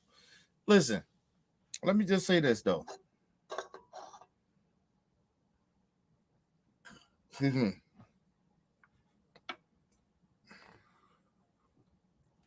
These niggas, like Tekashi 6ix9ine, of course you can say that. You're a snitch. Nobody even talk about you no more. That's what happened with snitch bitch niggas. And it ain't about being a real street nigga and all that other shit. But nigga, nobody fuck with niggas that ain't thorough. You're not a thorough dude. See, where you fucked up at was that you snitched like a bitch when shit got real. Regardless if a nigga change, right? it's regardless if a nigga change and get their life together. I got my life together. I'm good. And I speak on shit that in the streets that I don't like and shit like that, right? But understand that I truly do understand the difference between street life and living a citizen life. As a citizen, I do shit differently, but still as a citizen, nigga, as a former street nigga, it's certain shit that I just won't do. And how I carry myself, I got morals and principles. Because regardless of how fucked up the street was, and I talk about it, doesn't mean that it's certain shit that I didn't learn morals and principles from. You didn't get that because you was already a sucker ass nigga. So of course a sucker nigga like you gonna be speaking on the dead like that because you're a sucker nigga. You snitched. You're a bitch ass motherfucker. And you can't move without security, bitch. That's the difference. Nobody respects you in a hood other than some nigga like Kodak Black and Whack 100 and goofy ass niggas like that. Because them niggas ain't respected really like that. Whack 100 know better. And like I said, that nigga spoke the truth when he said about Baltimore. He knew better. You can't move around our city like that. Whack 100 can't move around my city like that. I don't give a fuck who his family is. He know better. That's why he don't speak bad about Baltimore. And a lot of them niggas, here and there, they some of them come out, but them niggas can't move around our city. And they talk bad about us. I tell you that. And that ain't no gangster shit. That's just talking, you can't speak bad about my city. Unless you some fucked up politician like Donald Trump or something. That bitch ass nigga, he roll with national security. So that bitch ain't gonna roll around in our city by himself speaking that shit. Like I told you, it's always cool niggas speak about niggas in their cities. That's why I don't disrespect people in certain ways. Right? Unless I stand on business. But them niggas they don't stand on business. They bitch niggas. But anyway, people, leave your comments, hit that like button, support your boy. It's your boy, Mr. OBF. Peace and love to the world.